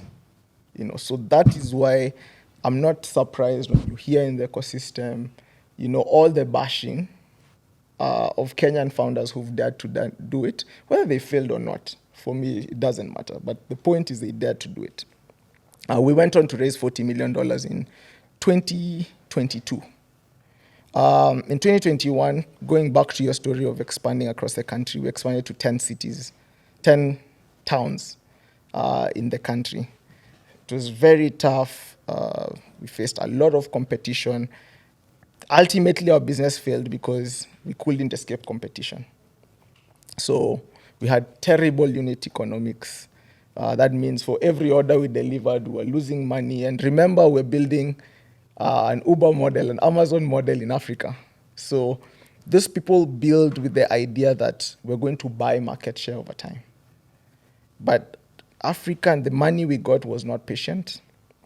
We got people to believe because we could show execution. We went on to Nigeria in 2021. We expanded to Lagos. We built there. We expanded to Tanzania, to Uganda, to Rwanda. So by the time we were raising our Series A investment, we were active in 5 African markets. We had hundreds of employees. And with $2 million? No. So with $2 million, we went to Nigeria and we opened offices in all these other markets. So you spent the money?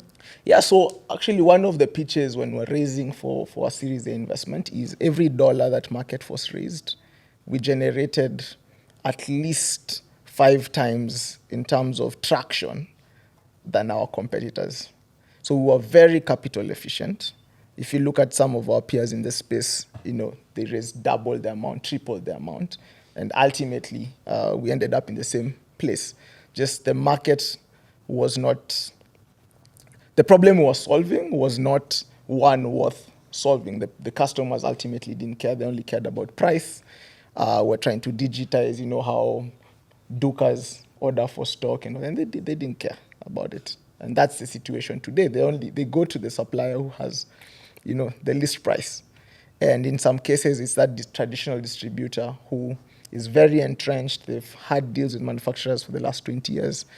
So going back to the idea of, we raised $40 million. In 2022 alone, we spent almost $10 million, or burnt a lot of money. And in hindsight, The biggest mistake we made was scaling a model that was not sustainable and really copy-pasting Silicon Valley approach, because we believe that we could continue to raise capital. And when 2023 came, there was something called a funding winter, where venture capital, the amount of venture capital being invested reduced drastically across the world. So we couldn't raise more money, and the dream was shattered. And going to where, what do you do at that point? So in April of 2023, I called my co-founder. I told him, you've sold this dream to investors, to your team, to even your co-founder, and everything is shattered, and you have to look yourself in the mirror and figure out how you're going to tell all these people that this is not going to work. Again, if you look at the anchoring bias, failure is acceptable. Venture capital runs on what is called the power law. It's 9 out of 10 companies will fail, it's okay, but 1 will make outsized returns. Here, everybody who gave you money is on your neck. As much as it's VC, is on your neck, Failure is not acceptable. All these team members you sold the dream to are looking at you. I did the same mistake as Mike, where at a point where we still had $1 million, $2 million in the bank, I would have looked at myself and said, let's cut all operations and start building from scratch with $1 million in the bank. We made the mistake of, we had investment commitments that had been signed, money hadn't been wired, so we lived on hope that this money would come through eventually. So we kept the team going, streamlined a bit, but we kept about 100 people for much longer than we should have. So now you're digging in, you're going into debt, those things you're talking about, mortgaging your house, you put everything you have into that business, and eventually it still doesn't work, but you're left with all these wounds at the time. Now they're scars, and you have to keep patching the wounds day by day. So it's really a dark hole. I like to give the analogy of, when you get to rock bottom, and there's like you're staring Saturn in the face. There's nowhere else to go. And those are the moments where you don't want the morning to come, because you just don't want to look at your phone. You feel like you should disappear into a hole. At least we're resilient enough not to think about killing ourselves, but you're thinking, I just don't want to face the world. If the world could swallow me right now. But at that point, I think what got us through was one, acceptance of the situation, accepting the brutal facts, and asking yourself, okay, what next? That's number one. Number two, I think building with the right, with integrity gives you the right conscience. So for us, we knew that we had done our best. We had put everything on the line, blood, sweat, tears, to make this work. So at that point, you really feel like you've done your best. There's nothing else you could have done, and that really helps with acceptance. I think the third stage for me was forgiveness. And this is where you have to forgive. You just have to forgive yourself. You can't move on without forgiving yourself, because you feel like you've wronged all these people. You dragged all these people into it. You convinced these people to bring in money. Some of them are your family, friends, to the business, and it's failed. It's funny when you talk about forgiveness, because I remember there's 2 specific employees who, these are the kind of people you are helping. 3 years prior, 4 years prior, somebody comes to your office, they beg, this is a cousin of mine, telling me about their friend who's really good, please give them a job. And these are the people who end up suing you. Yeah. It's not the strangers. No. It's the people who you are actually helping. If it were up to you, you wouldn't give them the job. So I have 2 people. I got sued by 2 employees, and both of them are people that I was helping. Everyone else who was a stranger, yes, they will abuse you and all that stuff, but I understand because they're strangers. But when it comes to somebody that you're trying to help, it really hurts, you know. So anyway, or somebody didn't have to hire. yes, Even for me, it's like one of my investors brought me this person, intern, who he helped grow. Today she's where she is. She sued me, and I'm wondering, like, I would never even have hired you in the first place. exactly. Like, hey. Anyway, Yeah, but life is so- like that. Those are the lessons we need to learn. Yeah, those are the lessons. So, when it comes to forgiveness, you have to forgive such people. You need to forgive investors who don't know the game they're playing. So this is a VC who now is on your case, and they'll talk really badly. But this is the investor who, first of all, reneged on his commitment. He's committed $5 million. He's put way less than that. Right? This is the investor who, during your growth, they were very excited to tell you about expanding into new markets, all these things that potentially contributed to your downfall. But they don't understand the game they're playing. Because ideally, how a VC should think is, out of my 10 investments, 3 or 4 will work, some will not work. And for the ones who do not work, I need to treat the founder with the respect they deserve. Because yes, I put in money, but this guy has put in 6 years of his sweat into this business. My family is strained, my relationships, my friends, my relationships are all strained because of the sweat I put into this. But they don't think about that. So they're not humane, but you have to forgive that person, because that's the only way you move on and turn that one into a scar. So I think going into the last part of it is what it takes to really be a founder. It's not about the hype. It's not about, Tesh, you raised $40 million, or you did this, you did this, you did this. It's what do you do at that crucible moment? What do you choose to do? I chose to meet all my team members and tell them, yes, I made mistakes. I told my investors, look, I made mistakes, but I'm ready to rebuild. And we got on with the journey of rebuilding, and we went into this new venture in 2023 that I'm running to date. So it's just choosing to keep on the fight. You said, like, you lost the battle, but you're still in the war. So that's been it. But the something you've said, how to keep communicating. But also, I want us to touch, and Sarah, and I think it's really, today's conversation is quite tough because it's not scientific. There's no science to our conversation. Because you'd like to put an economic theory or some theory in it, it's not there.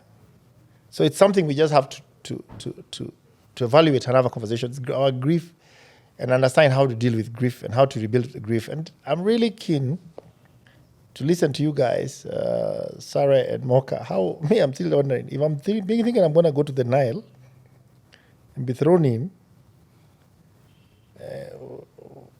why are you still doing this? Is it a valuation thing? Is it that you have no alternative? Is it you cannot go back to America and say, bloody those buggers, I'm out? What is it? So many times I've thought, like why am I in this country? Like, for what? Does it value me? Do I even want to be in it anyways? Yeah. And I say, no. I can't abandon Tesh here and Sarah here. I just go. Yeah, it's easy. I think I'm a very smart guy. I could go in Latin America and I can do my thing, but I can't escape that. And be reading you guys in the news, I don't even want to read because you want to be plus minus, G minus 10, minus 7 of GMT. So who has time for even listening to your stories? So why are we doing this? Mocha, why are we still here? Why are you still rebuilding? And as you move towards your rebuilding story. Yeah, I'd really keep it short. But I think all of us here have something in common, right? We are put on the label founders, entrepreneurs. But I think all of us have deep down the natural desire to solve problems, to want to build something, Yeah. you know, and nobody can, no, there's nothing that can kill that spirit. If you take me and throw me back in the corporate job, I'll jump right out. You understand? If you take me and put me back in that environment, I'm not natural for that environment. I've tried it for 11 years. And I just realized that is not for me. I just don't thrive. You know, it's like being in the zoo or being in the wild. I'm a guy who thrives in the wild. I am not tamed. I am a wild beast. Now, when you understand those two, then you're like, okay, when you sleep in the Mara, you know you have to run as fast as the deer and as fast as the lion. Either way, you have to be running. You know, so in that case, then we now settle in on what problem are we solving, right? So I've remained very anchored to the problem I'm solving, right? And really say, okay, can we build a team to also now try to solve that problem? Because you need people to solve. So with all the people challenges, you know, and the faith we put in people, we still need the people to solve. So in our case, we said, no, we really are motivated, right? That I really want to help the African narrative around, I don't have money and I need healthcare. What do I do, right? I'm very anchored on that. And there's no amount of, you know, I've had to reject grant money because they've wanted me to do something a certain way. I've had to reject venture capital money because they want you to do a certain way, because the question requires a certain approach, which I believe in. I may be wrong, right? But I remain anchored in that, right? And so, and that is really what keeps us innovating and looking for the next opportunity.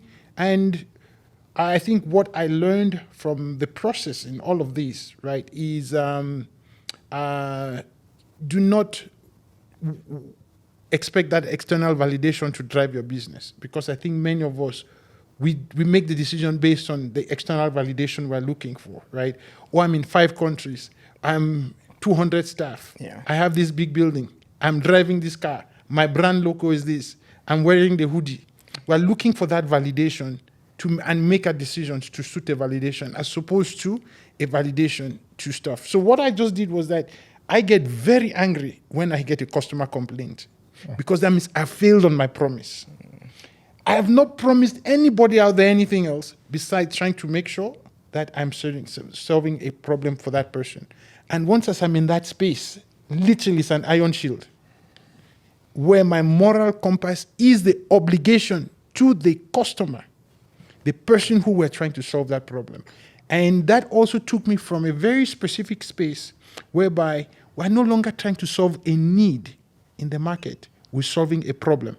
And those are 2 things that I really have used to kind of stay focused and principled in terms of whatever shilling we put into operations, it should be geared towards solving the problem and not addressing a need. Because the needs would always be there. People want increased salaries, people want more air conditioning, they want better seats, they want more branding, they want you to pay more bills on Facebook and put the brand awareness there. I just say, please, if the mother who is receiving her medicines tonight is willing to pay for all of that, then we'll do it. But if she's not willing to pay for that, then I don't think that is part of our priorities. And use that as a very strong way to stay focused. But I also say, hearing the story like Sarah's story, I'd really love to hear how she rebuilt. I mean, what is your story? Because that's what keeps us motivated. This sharing prepares us for the next battle. And also understanding, for Sarah, for me, it has given me a little bit of perspective. Because I've asked myself, you know, we have an episode called, why do founders think they're immortal? Why do we think we're immortal? Why do we think that tomorrow you can't collapse and die? That you can't have a terminal disease? And what happens when everything you've built, and now all of a sudden you look at it and realize you're not going to be able to ever capitalize on it? And what if everything you've built, you realize that you'd spent so much time negotiating or waiting out, playing the valuation game, to only realize that the people you leave it for didn't even give a damn about the valuation game.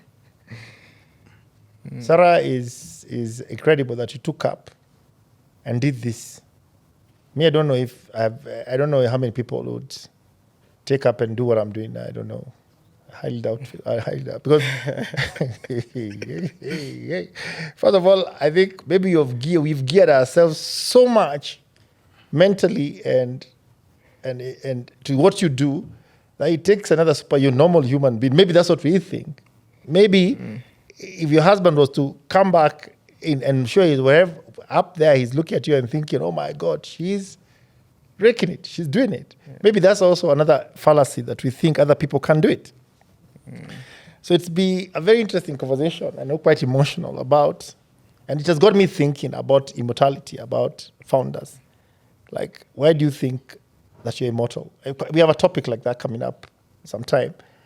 I've tried to push it away a bit because I've tried to be pushing some topics.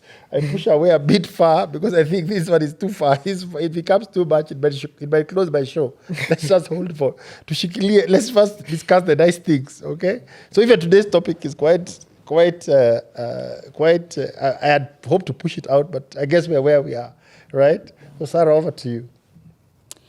Yeah, actually, I'm really liking these conversations because each person has a very unique story, and actually, we are also learning from one another. So now, each person again has their strengths and weaknesses, and that is how God created us. And I think the most important thing is what we learn after falling. And when I look at the story of Christ, he fell so many times when he was carrying the cross. But what was his goal? To be crucified so that he could save the whole world. That is from the Bible perspective. And sometimes even when I'm so down, I ask myself, Sarah, why are you doing this? And sometimes I also listen to certain podcasts I read quotes a lot. Sometimes I'll critique those quotes and I say, I think Mike came up with this quote because he was in some form of environment or circumstance which made him think like this. And for me, I would say that, you see, even like when I was trying to meander around and trying to see, I thank God because you see, like when we are in a partnership with somebody and you don't maybe probably get to know, you cannot call yourself a partner if you are not either in the decision making of, say, something that we are doing together. You may not have that at, say, the same, maybe at 100%, but I think if you could be at 80%, 70%, you'll not completely crumble. And the fact that Karinge used to tell me things here and there, if it comes to finances, I always was aware of what he was doing. Sometimes he would even let me even handle the finances. You see, like in most cases, you find that maybe like if the main person who is dealing with the businesses is one who knows where the finances are coming from and all that. If I didn't know that there was this amount of loan that he had taken, okay, we signed. I was just brought documents and I signed.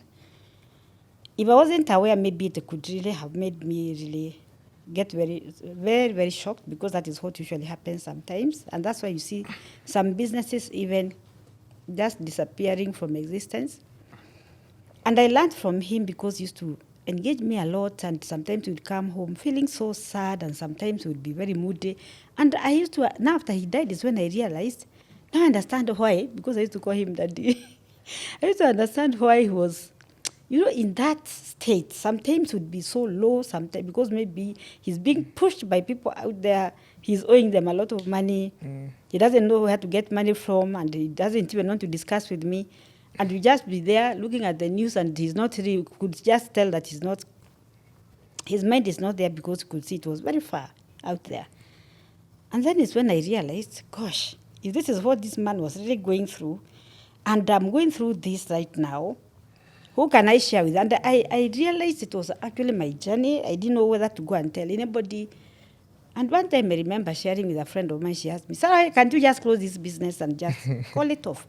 And then I looked behind and I said, yes, here I am, because I am very close to my two children. So I would call them and tell them, let us pray. So sometimes I would wonder, if I pray in a certain way, I don't want my children to also get very worried. So there are so many things I hid from my children, and I had to sometimes act very strong. And I realized that sometimes also acting is also not good. It's good to be real. So I would tell them, this is what I am going through.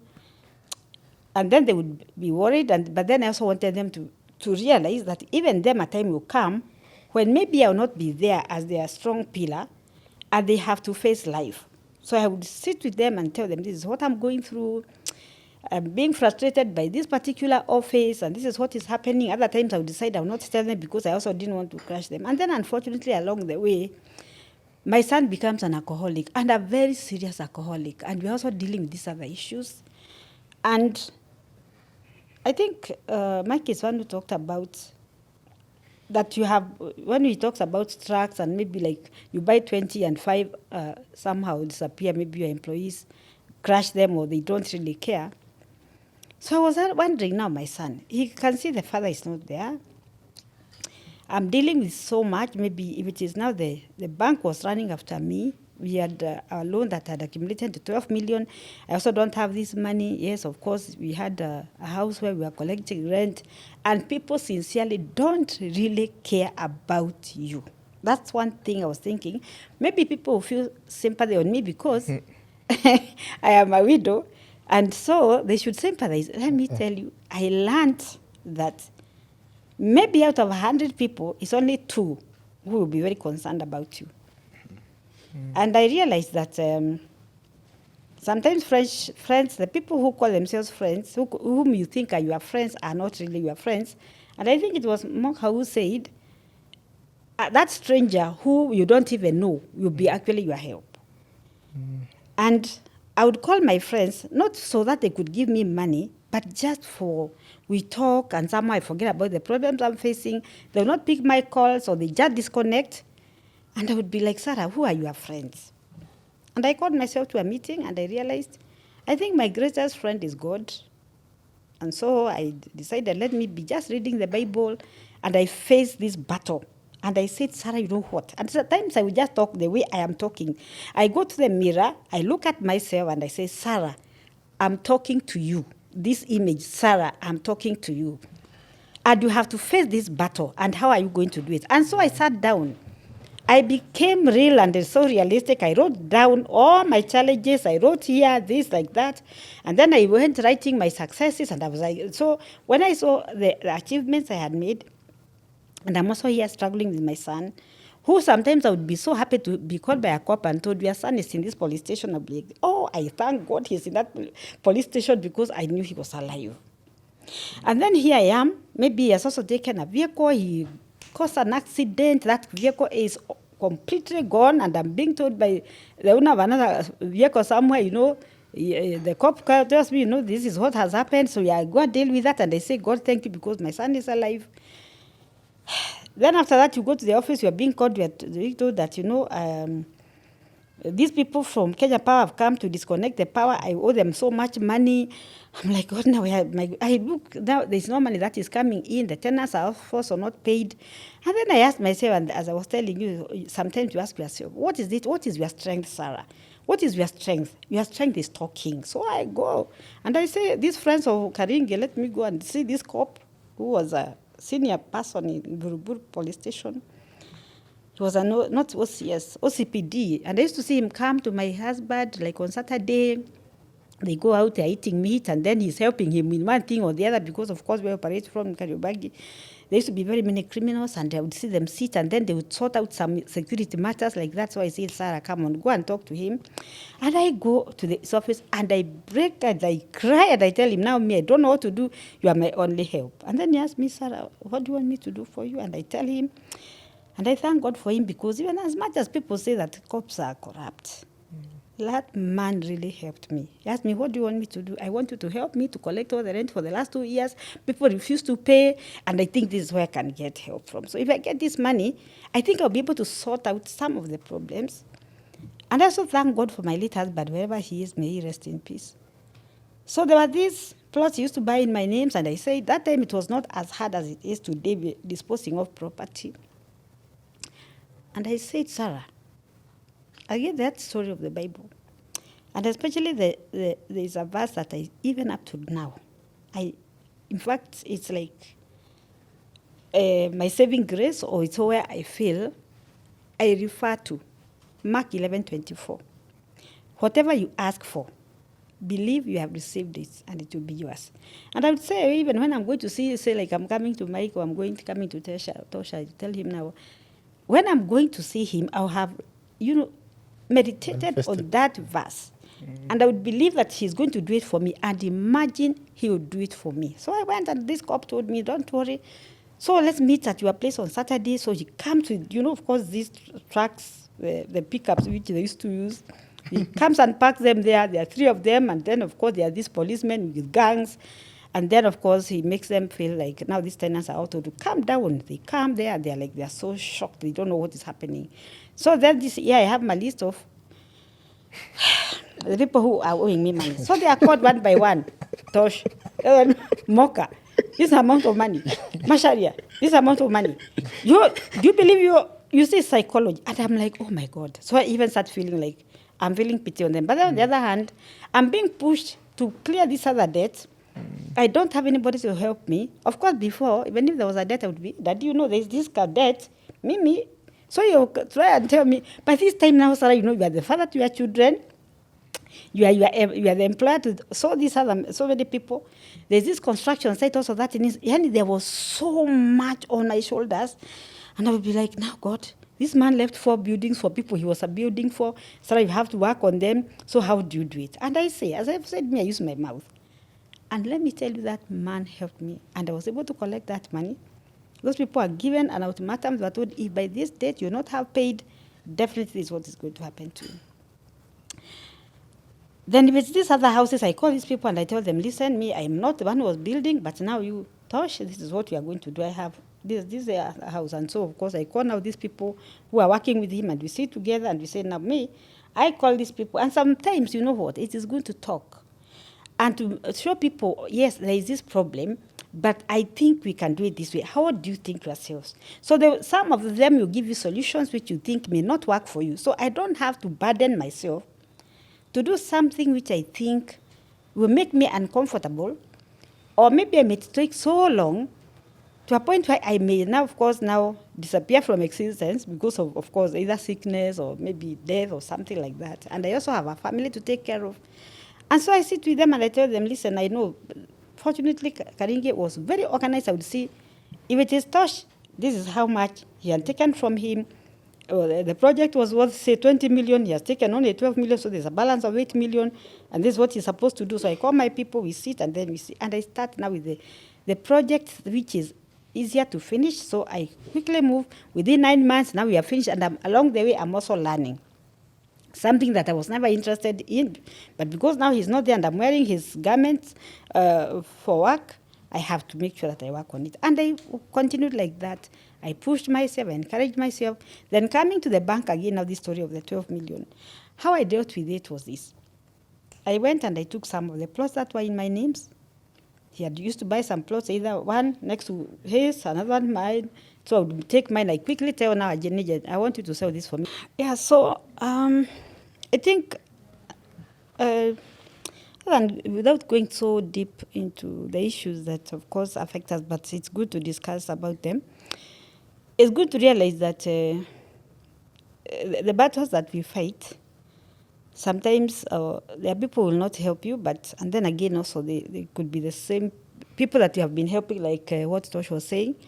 You find that also there were relatives who you have taken care of, even after now, of course, the passing on of my husband. I continued supporting them because, of course, in most cases you find that maybe someone will just abandon them, you continue educating them, then you bring them to the business. And then they are your worst enemies because they, of course, also stealing stock and showing the rest how they can steal. And at the end of the day, you decide now enough is enough and you get rid of them. So you can imagine also the family coming up in arms against you. Oh, what kind of a wife are you? What kind of a brother? I mean, what kind of a sister-in-law are you or something like that. And you say this is business and you cannot allow it to continue happening. And this time you can imagine even housing this person. So sometimes it's like you just have to be very firm and say it is wrong and I'm not going to entertain it because I have warned this person so many times that they don't, of course, listen to me. So, and that's it. So sometimes you just have to realize that people, even those people that you love so much, or those people who you think care about you, don't care. They don't really care. And that's when I realized again, I don't have to even employ my relatives. And from that time, I said enough is enough. Whether it's my sister or blood brother, I can't put them in my business. If they have a problem, I'll help them solve the problem. So you see, these are lessons you learn by yourself. Then the other thing is that also, when you are also dealing with, say, the business, you have to also listen to stories of other people, and so you consult the people, even strangers, because sometimes I'll just create a story. So what I learned from Macharia, how he dealt with a problem, because sometimes there are people who will be like, you ask them directly, this is what I am going through, and I don't know how to deal with it. But then you see, you create a story like it is for somebody else, so that someone now becomes so real, and they tell you maybe how they handled a certain problem. That is something which I learned. And then from there, along the way, I also realized that I needed to learn about business. So what did I do? I went to Strasbourg University. I registered myself for some business programs. And I was very serious, and I learned how to either manage human capital. I learned how to manage finances and how to separate finances from, say, my personal, of course, affairs. And then, of course, I also have to have my own salary and all that. And that really helped me. And then I continued pushing myself. After the first program, I went for a more advanced program, which was called the Owner Manager Program. We went to Lagos Business School, and I was able to even listen to Nigerians, some of very serious Nigerian people who do business in a very... sometimes you think of Nigerians like, of course, the way you hear about Kenyans are this way, that, they are con people. Nigerians also, there is a way we also perceive them. And then you realize amongst these people, there are some people who are very professional. There are people who don't even do those crazy things. So my journey, I think I would say, it has been very unique. And I'm one person who really, really believes in herself. I may fall 2 times, but I'll rise, I think 3 times more. Not 2 times, maybe 4 times. I fall 2 times, I rise 4 times more. You see, it's like when you are a pilot. Look at the people that are in the plane. You wouldn't want them to die. And for me, it's like, I have these employees who are looking up to me. This fire has come. I have to continue paying them. But then you sit with them and tell them, you know what, just like what Social said, make them see, even them they can see. And they are like, it's okay. Ata kama tukupatia a quarter of the salary is okay because we understand. And these are people we have worked with for over 25 years, 30 years. So they understand and they have owned the business. So now, I told my daughter, you know what? Okay, my son now, of course, the one I'm saying that had been involved in alcoholism, and very serious one. I dealt with that case very seriously. I kept praying with him and for him. Many times he lost, of course, somehow the bullets would not hit him because he joined some funny gangs. And then I would put him in a rehab, he runs away. He goes to another one, he runs away, but finally God, I think, somehow talked to him, and he stayed in one for a 1.5 years. And then he came out of it. Then he told me, Mom, if I stay in this same environment, I'll continue. I'll just go back to where I was. So what do you want? I want to go to Coast. And you're like, oh my God. Now he's going to where now? The source of the drugs, manufacturing of drugs, where they come, they settle all manner of drugs. And my daughter tells me, Mom, your son, she's not even calling. And many times they would have so many fights. Gosh, hey.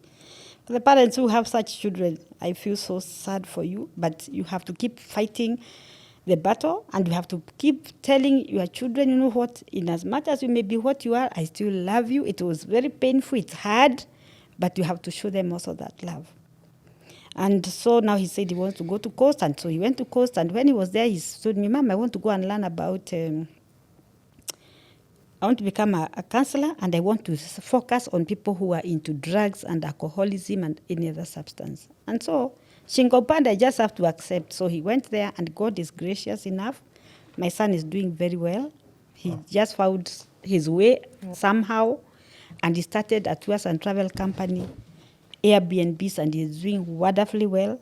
Grace Stays, I think if maybe those people, maybe like you, could be on social media a lot. Grace Stays. It's called Grace Stays. Yes. Nice. Okay. Yeah. So at least we talk. People can go and. Yeah, but he's Grace called Gray, Stays. Gray, then Stays. His Gray, name is Gray as in Gray or Gray, Grace? Gray, Okay, then Gray Stays. Stays, okay. Yeah. And he's very aggressive online marketing, and he no longer asks me for money for a very long time. I think this is now his 6th year after now, Wow. of course, yeah. So for me, that is a very great, success for me, leave alone anything else. The fact that now I have the peace of mind that I can sleep up to 9 a.m., and then I go doing my own things. There's nothing as good or as sweet as when you have children who know who they are, and I encourage them a lot. We sit and they see the way the mother works hard, she is strong, the mother is getting awards here and there, and then we sit and tell them, what is the kind of children I want, and then we talk about that and tell them that it's the grace of God. My grandchildren the same, and I encourage them. And I realized that if we don't tell our children that one day I'll die, just like the way my husband was telling me. So I brought my children on board. My son, of course, is not active in the business, but he knows whatever we are doing. So this house I was talking about, which was raised down, I decided now I'm going to sink down, and I put up a flat, and that is now where we are. And if you ask me, Sarah, where did you get all this money from? I'll just say it is by the grace of God. So I went to my circle and I told them, this is what I want. So I've been borrowing money in peace, on piecemeal. And then I get the maturity of those policies. I take that money, I put there, pole like that. So it's just what you have. Sometimes you look at ourselves and think, we don't have money. But imagine you have. Sometimes it's just, you sometimes sacrifice so much, because I love travel a lot, so I've reduced on my travel just to make sure that at least part of that money that went, of course now I'll be able to recover. So my greatest success is my children. I thank God because my son stopped, and I pray that he will not go back. That because if he went back, I know I would still fight back, but I know he wouldn't go back. My daughter has been very supportive, and you see, sometimes parents will not let their children to handle money. I've mentored her, I worked with her. So if I can mentor other people and I see their success, I ask myself, why can't I also mentor my children and I see their success? So I leave everything open. My daughter knows how much money we have in different accounts. It's how who deals with customers. I decided, let me just exit the business. I observe from far, so I go like once a week. I see what they are doing. I ask a few questions. Sometimes I'll make some little noise so that, of course, there is a boss somewhere. But we are very open, and we discuss things very seriously and aggressively, and they see things. So when we deny our children maybe even the access of money, what do you think you are doing? When you are not there, what will happen? That's why you are seeing many children. When the parents die, because I've learned a lot from the Indians, when parents die, what happens? They decide they'll sell everything, they buy a car worth maybe like 20 or 30 million or 40 million. Which you've never driven yourself. Yes. And then from there, they decide that they will squander everything. But when you involve them in the business, they'll see the pain of looking for this money. They see how you manage the money. Of course, let them have access and let them just monitor to see what is happening. Let them also go through the stress. They see they are being, hit from left and right. And now they are able to understand that business is not a joke. And that is where we are. I thank God. And so I decided for myself, Sarah, now you have to build your brand. You are the queen of networking brand. So I've been working on that, and I don't know who I was sharing with. No, I don't think it's Mocha. I think I was sharing with the other lady who was with you people, I think were engaged with Pauline talking other things. And I was telling her how I appreciate people like Tosh. And congratulations for what you are doing. You're a young man. You will always see me with young people. The reason why I'm always with young people is because young people have still their young minds. And as you have said, you see they have a future. So I look at them and I'm like, I learned something every day. So there's this one who told me, Sarah, okay, I can see you are very good online, but I want to help you with your, AI will help you, because I was telling him, I want to be having programs where I don't have to be sitting there to train people on networking. I said, I can help you. I was so excited. I was like, oh, really? How? AI. And then you say I joined another class. We were learning about AI. And he tells me, you know what? I just need to record your voice. And then you come up with a program whereby now, that voice, people will be hearing and thinking it is you who is training them. And then when they ask questions, AI will be answering. They wait, and then they'll think it's you who is answering them. And you know what? When you wake up, you realize you have something like this number of dollars. And I was like, oh my goodness, this is why we appreciate technology. So at 65 years of age, Wow. and I'm there just trying to catch up with the world, and getting excited about the changes that are taking place, because I said I'm a very curious person and a curious learner, and I'm seeing where the world is going. I don't just sit in one position like this and I say I'm comfortable. So every time I'm asking myself, Sarah, what next? How? With who? And God keeps on bringing people to me, and I think I'm thankful even for this program that we can share, and the things that people think they can't achieve. I believe there's nothing that is not achievable. If it is me who is here, strong and healthy, with a good and open mind, I'm telling you, the world is not really as bad as we think. So we can be crushed, but even those broken pieces can be put into something so beautiful that people will look at and say, she was crushed, but now I can see a new product from the crushed one. Yeah. Fantastic. And I think almost like you're giving us, you've almost, it's interesting. Sarah, when you talk, I've realized that I don't even interrupt you, because you're able to bridge a lot of gaps to where to right now to the conversation I want us to have, which is how do we conclude what we've learned. I think for you, what you've said is family is everything. Yes. At the end of the day, with all the wealth, all the broken dreams, if then your family is also broken, it's a problem. But even if you make it and your family is also broken, then it's also a problem. Is that correct? Yes. And also you've said at the end of it, and you're much older than us, and my audience, and maybe I am really admire you here, because your recall, the people within your segment, very few of them have the courage to come in this show. I can almost tell you, almost 90% will say no, which is pathetic, to be honest, because at some point, their stories, nobody will care about their stories. But your story today will go to a lot of people who would never even have met you or understood what they go. And for you, you realize you're bridging a gap of an entrepreneur who is 25, another one who is 30, another one who is 40. All those entrepreneurs can relate to you, because either it's your parent or a relative or your mother. So they also understand the connection of their actions to their parents who are working extremely hard. So, and that is how we want us to sort of move towards closure. And even for me, when I look at family, I look at my parents are 70, my parents are in the 70s, and my parents have been extremely supportive in my journey as an entrepreneur. Maybe when I started, they would have preferred me to do something, but I've realized when push comes to shove, they stood up for me and told me, no, manage, you'll manage, get this thing done. My dad tells me, and the mom, they sit and just listen to this podcast. They just listen like this. They say, wow, it's okay. We don't have to justify anything. You get my point? And every time I did it for other people, I say, hey, it's okay. But for us, we are happy because you did it. Is that correct?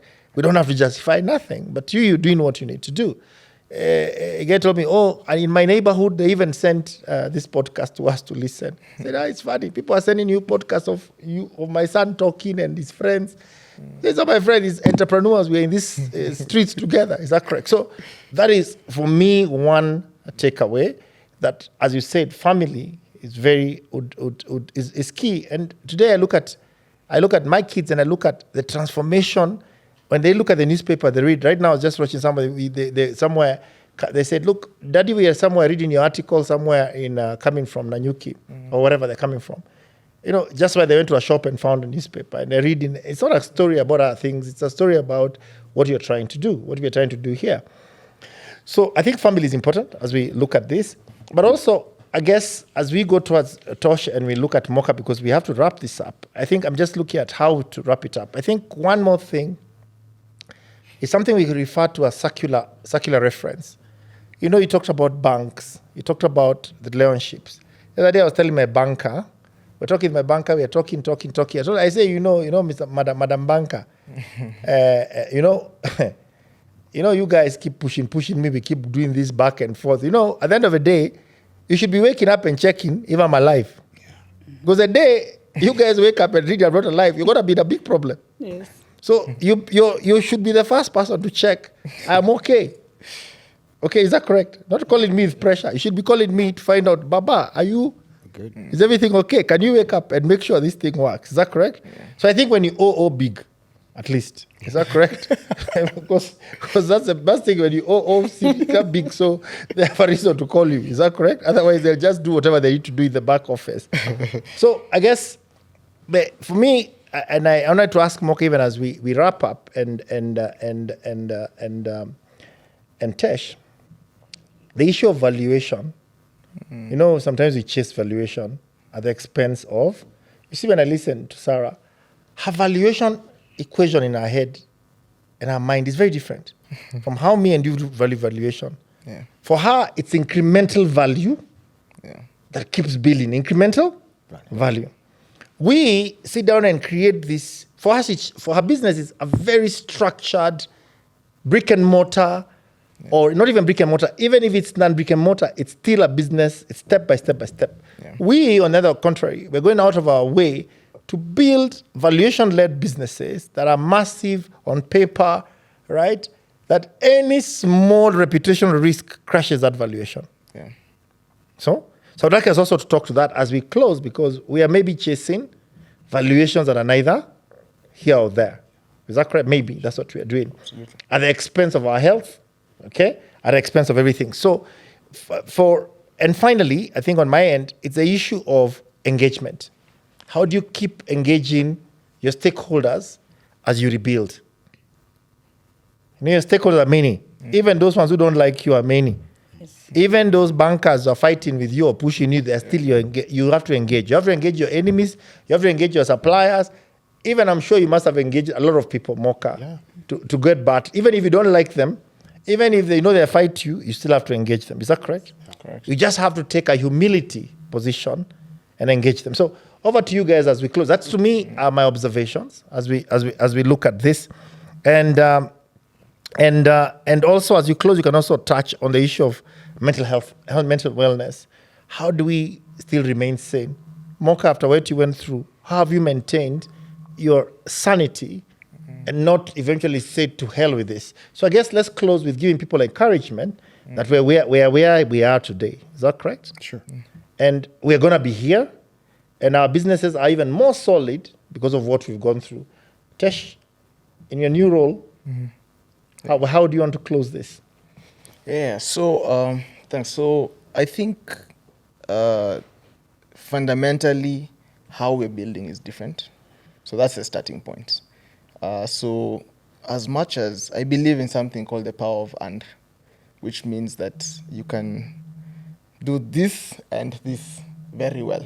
And in this case, one is building a very sustainable business from the onset. So before we had a financial model where we would break even in year 6, we will break even in this business this year. So just the path to the journey to break even much faster so that you're sustainable, but at the same time building the valuation of the business, because from the game we're playing, where you get the biggest returns is eventually one day you're very highly profitable and somebody will come and buy you out, and you can live happily ever after, hopefully. So that's one. In an ideal world, okay. In an ideal world, right? Success is not guaranteed, and you need to be able to live with that. And going to mental wellness, breathing. You need to So right now, for example, I've taken a break. For the first time in 14 years, I've taken a sabbatical for a few months because I just needed to reflect on this whole journey. It's been a roller coaster, and plan out the next couple of years and make sure you're building with much more intentionality. You create time for family. I think when my second son was born in 2023, I was in the middle of very serious storm. It's actually a blur. I think I came to know him 1 year after he was born, yet I was there with him every single day. But I was just dealing with the whole journey of building as a founder. So, but coincidentally, he's the son that is so close to me, so I don't know how that works.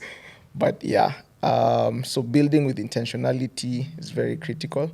I think on mental wellness, as I close, I like to think of a person, you might have heard this quote, as a ship. And there's something they say about ships. Ships cannot sink because of all the water and all the madness that is around them. They only sink when water gets into them. And I think that's a very important thing to think about as a founder, because as long as you don't let all the noise, all the madness of the world get inside you, you will stay afloat. And that's a principle I've lived by the last couple of years, since all the madness. I've been to therapy and all that, but that one principle of just not letting noise affect how I build, because you're the one who understands your vision. As you guys said, nobody cares at the end of the day. So be very clear about where you want to go. What's your purpose in life? Why do you do what you do? Why do you keep the friends you keep? Why is family so important to you? So just stay grounded in who you are. Leave the noise and you'll be fine. Sure. Yeah. I like that ship analogy. I really like it. Yeah. Sure. Well, thank you. That's great. Yeah. A couple of things I want to build on what Sarah said in terms of how she's built her business, and goes to the question, Mike, you had, is that, since my experience, I've tried to sort of reduce the noise in my head, right? And then certain things have become very clear.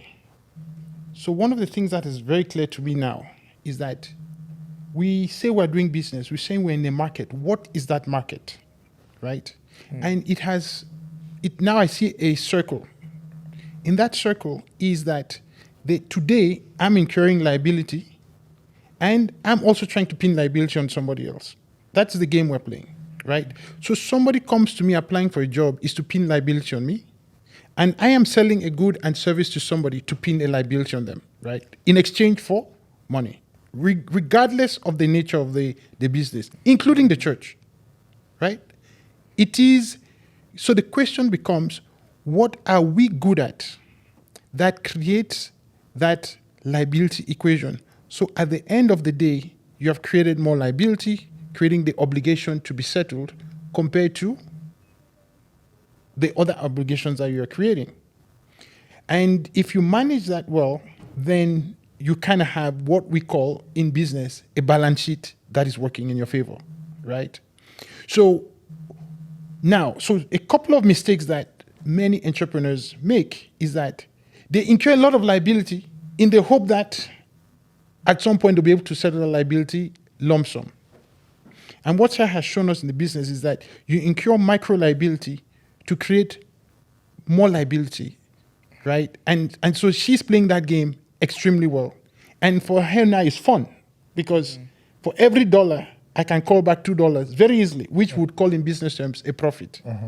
Those of us in tech, you have to go 2 million, 3 million in the hole to come back to make, and that's why valuation is so important. And one of the best advices was one of the guys who exited his company at $278 million. He sat me down. He says, I would never do venture capital. I would never do private equity. I will do debt if I can pay back within 30 days. If not, I weather the storm. I make whatever decision I can. And that's how he's managed it. Because he said, venture capital and PE is giving $1 and expecting to be paid to give back $20 in 5 years. And now in this market, I just came back from the London Tech Summit, Tech Week, and we're meeting with VCs. The name of the game with AI, the name of the game has changed because the multiplier of business has increased. So now VCs have changed their valuation, the way they see the business opportunity. Can you give us 50x? Wow. So the game has even gotten more tricky. That means if you give me $50,000, you expect $1 million. Or you give me 100,000, you expect $5 million in 5 years. How many of us can solve a problem that creates liability so fast that you can bring back $5 million in 5 years because you put in 100,000? We have to reset our mind. If not, we'll go mad. And so they chat around, we got to raise. It's like, my friend, you are digging that hole at a rate which you cannot come out of. So we got to pause, control cost, and then say which dollar is creating liability and stick to that dollar. That is guaranteed. If you don't play that balance sheet game properly, you're going to be in a hole very quickly. And so now the question of family, how does family and your other social structures, who are those who help you protect that liability equation in real time, right? Because family could drive that liability in the wrong direction. Yeah. Church could drive that liability in the wrong direction. Your lawyer could drive that liability in the wrong direction. Your whatever it is. So you now have to build that second circle to protect the liability. So the question I'm asking myself, is this conversation creating liability in the wrong direction? And now I have that filter, it's so clear. And then the third bubble is that you need a structure that helps you put something to save. Because us in the entrepreneur stage, we put everything back into that bubble. And we never put anything to save. That is our biggest risk. So we now have 3 bubbles to manage. How do you manage that liability equation? Who do you build around you? And lastly, what are you doing to create any savings? That's why those products that are like saving apps are very critical for our ecosystem because we don't have the social security structures in other markets that create us to save passively. So we have to actively save. And so where does family come into this? In my mind, in my experience, I started my business when my boys were born. I said, I don't want my boys to be born and say, what are you doing? I said, I just have a job in the US. When they were born 2011, my blood pressure was 142 over something. After I started my business, it dropped. Then, now they are 14 years old. So I've been in the market 14 years old. And their greatest pride in their school, if you ask them, they say their dad runs a company. So I may not be there, but their sense of identity is entirely driven by, and every time dad has business, how many customers? When can we come work for you? So their sense of stuff. So in as much as in 14 years I've spent a lot of time not with them, but their sense of identity is pegged on my dad is fighting. And he's fighting a just cause. And their mother knows that. And so if you're fighting a just cause, I think your family is with you. If you're playing a wrong game, they know. And you could be coming home every day. I've never seen somebody who says, my dad is home every night with me, helping me read, but his job is to steal from the public treasury. They will never be proud of you. No child wants to know that that is the source. And when they know that, they know how to squander that at a rate at which you cannot recover. They've moved that liability equation and you cannot collect bribe as fast as they're consuming. The kids know that. It's like cheap money. Let's spend. So I'm very clear about that. And in that space, it says, you know what? As long as you have that balance, then a lot of things settle. And mental health, I don't think is an abstract thought. I think it's a concrete thought. And there's one thing I found very empowering, and I'll close with this. There's an entrepreneur who says, if you are thinking about a problem for more than 48 hours, you have low emotional intelligence. And nobody, including myself, I never wanted to think of myself like emotional intelligence. So if a problem is overnight, then I know I am overthinking and I am just stuff. Because most things, as you realize, even when you've gotten a fire burned down, the question is just how do you rebuild? if you're thinking too much about it for more than 48 hours, and these are guys who have lost also on the market a lot of millions of dollars through the stock market. They said if you are thinking about it for more than 48 hours, you have low emotional intelligence. And that to me is what I rely on now as like, okay, are you overthinking this matter? Stop. Look for what you can do and start afresh. That's the only option, because this other option is not. And as you said, Mike, at some point, you're too big to fail with the bank. They have to either help you start the business or they take everything you have, liquidate, and your life goes on. Yeah, it's okay also. It's okay too. And big companies, including Donald Trump, understands that game better than anybody else. You come too hard and file for bankruptcy. Then everybody is wiped off the table. I restart. So let me work and I'll pay you back. What option do you want? That's where the emotional intelligence comes in. Back to you. Wow, amazing. I think every day I come here. Right now it's 6:41 p.m. We're here. We've been here from 7. And every day I come and do this, I know we're doing the right thing. Sarah. Yes. Maybe when I called you and Pauline told me to talk to you, I said I could talk to you, and you didn't. It took us 20 minutes, and we were laughing, and you said, I'll come. You'd never seen me, you'd never known me. You said, I will come. And it's telling me that we are making a difference in a way that we will never know. But that difference is maybe the catalyst Africa needs constantly to reawaken and do what it has to do. Okay? And constantly I've been asking myself, is there an African operating system? What makes Tesh do what she's doing? What is the common thing that drives all of us? We are very different age groups, different upbringing, but what is one common thing that is making us sit here? It's what I'm calling our blood, our Africa operating system blood. Is that correct? Yeah. That's why we're here. Yet we're very different. Yet you feel like we've known each other forever. Is that correct? And for me, the Africa operating system is a mechanism, and what I'm beginning to think, the more and more I'm challenging every topic that we are talking, I'm looking, what is the Africa operating system? Why is it you can survive? Why is it Sarah is able to do what she's doing here? Tesh talking about Silicon Valley, realizing you're trying to do what you're doing here. Mocha trying to do what he's trying to do here. What is the Africa operating system? It's a combination of multiple layers. Emotional, we've talked about it. In this topic, is about grief, it's about shame, it's about guilt, it's betrayal. That is emotional. You talked about, I think you noticed our today's conversation, unfortunately, we're going to go to 2.5 whatever hours. There's 1.5 hours, it was purely emotional. Correct? The next layer is spiritual. We talked about forgiveness. She talked about forgiveness. And to me, today, when you talk about forgiveness, because this is a spiritual conversation, the amount of times Sarah has mentioned God, Mark chapter, this, even you have to write for me that note. That is, again, spiritual. Correct? So we also agree, as founders, there's a spiritual anchor that we need. Then we also talked about societal, right?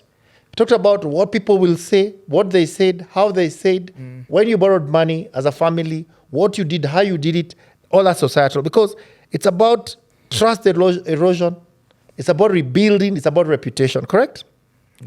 Then there is something that Mocha said, strategic. You've summarized by saying, we are all in a balance sheet, we're all in debt. Either you incur early, but you're trying to push it to somebody else. And then he's saying for us as entrepreneurs, some of us, we incur too much, hoping you're going to recover lump sum. That's strategic. That's strategic thinking. You've taken this whole recovery and rebuilding from a strategic point of view. Okay? That's a strategic conversation. And finally, the last pillar is mindset. It's either you surrender, it's surrender versus resistance. You surrender versus resistance. What you did, Sarah, you never surrendered. What you did, there was recovery and reinvention. There are two things. Surrender versus resistance. Okay? And that is what takes us to depression. You go down quickly, versus I'll recovery and reinvention. So you reinvent yourself. Is that correct? Yes. And you say they're not going to put a label on me.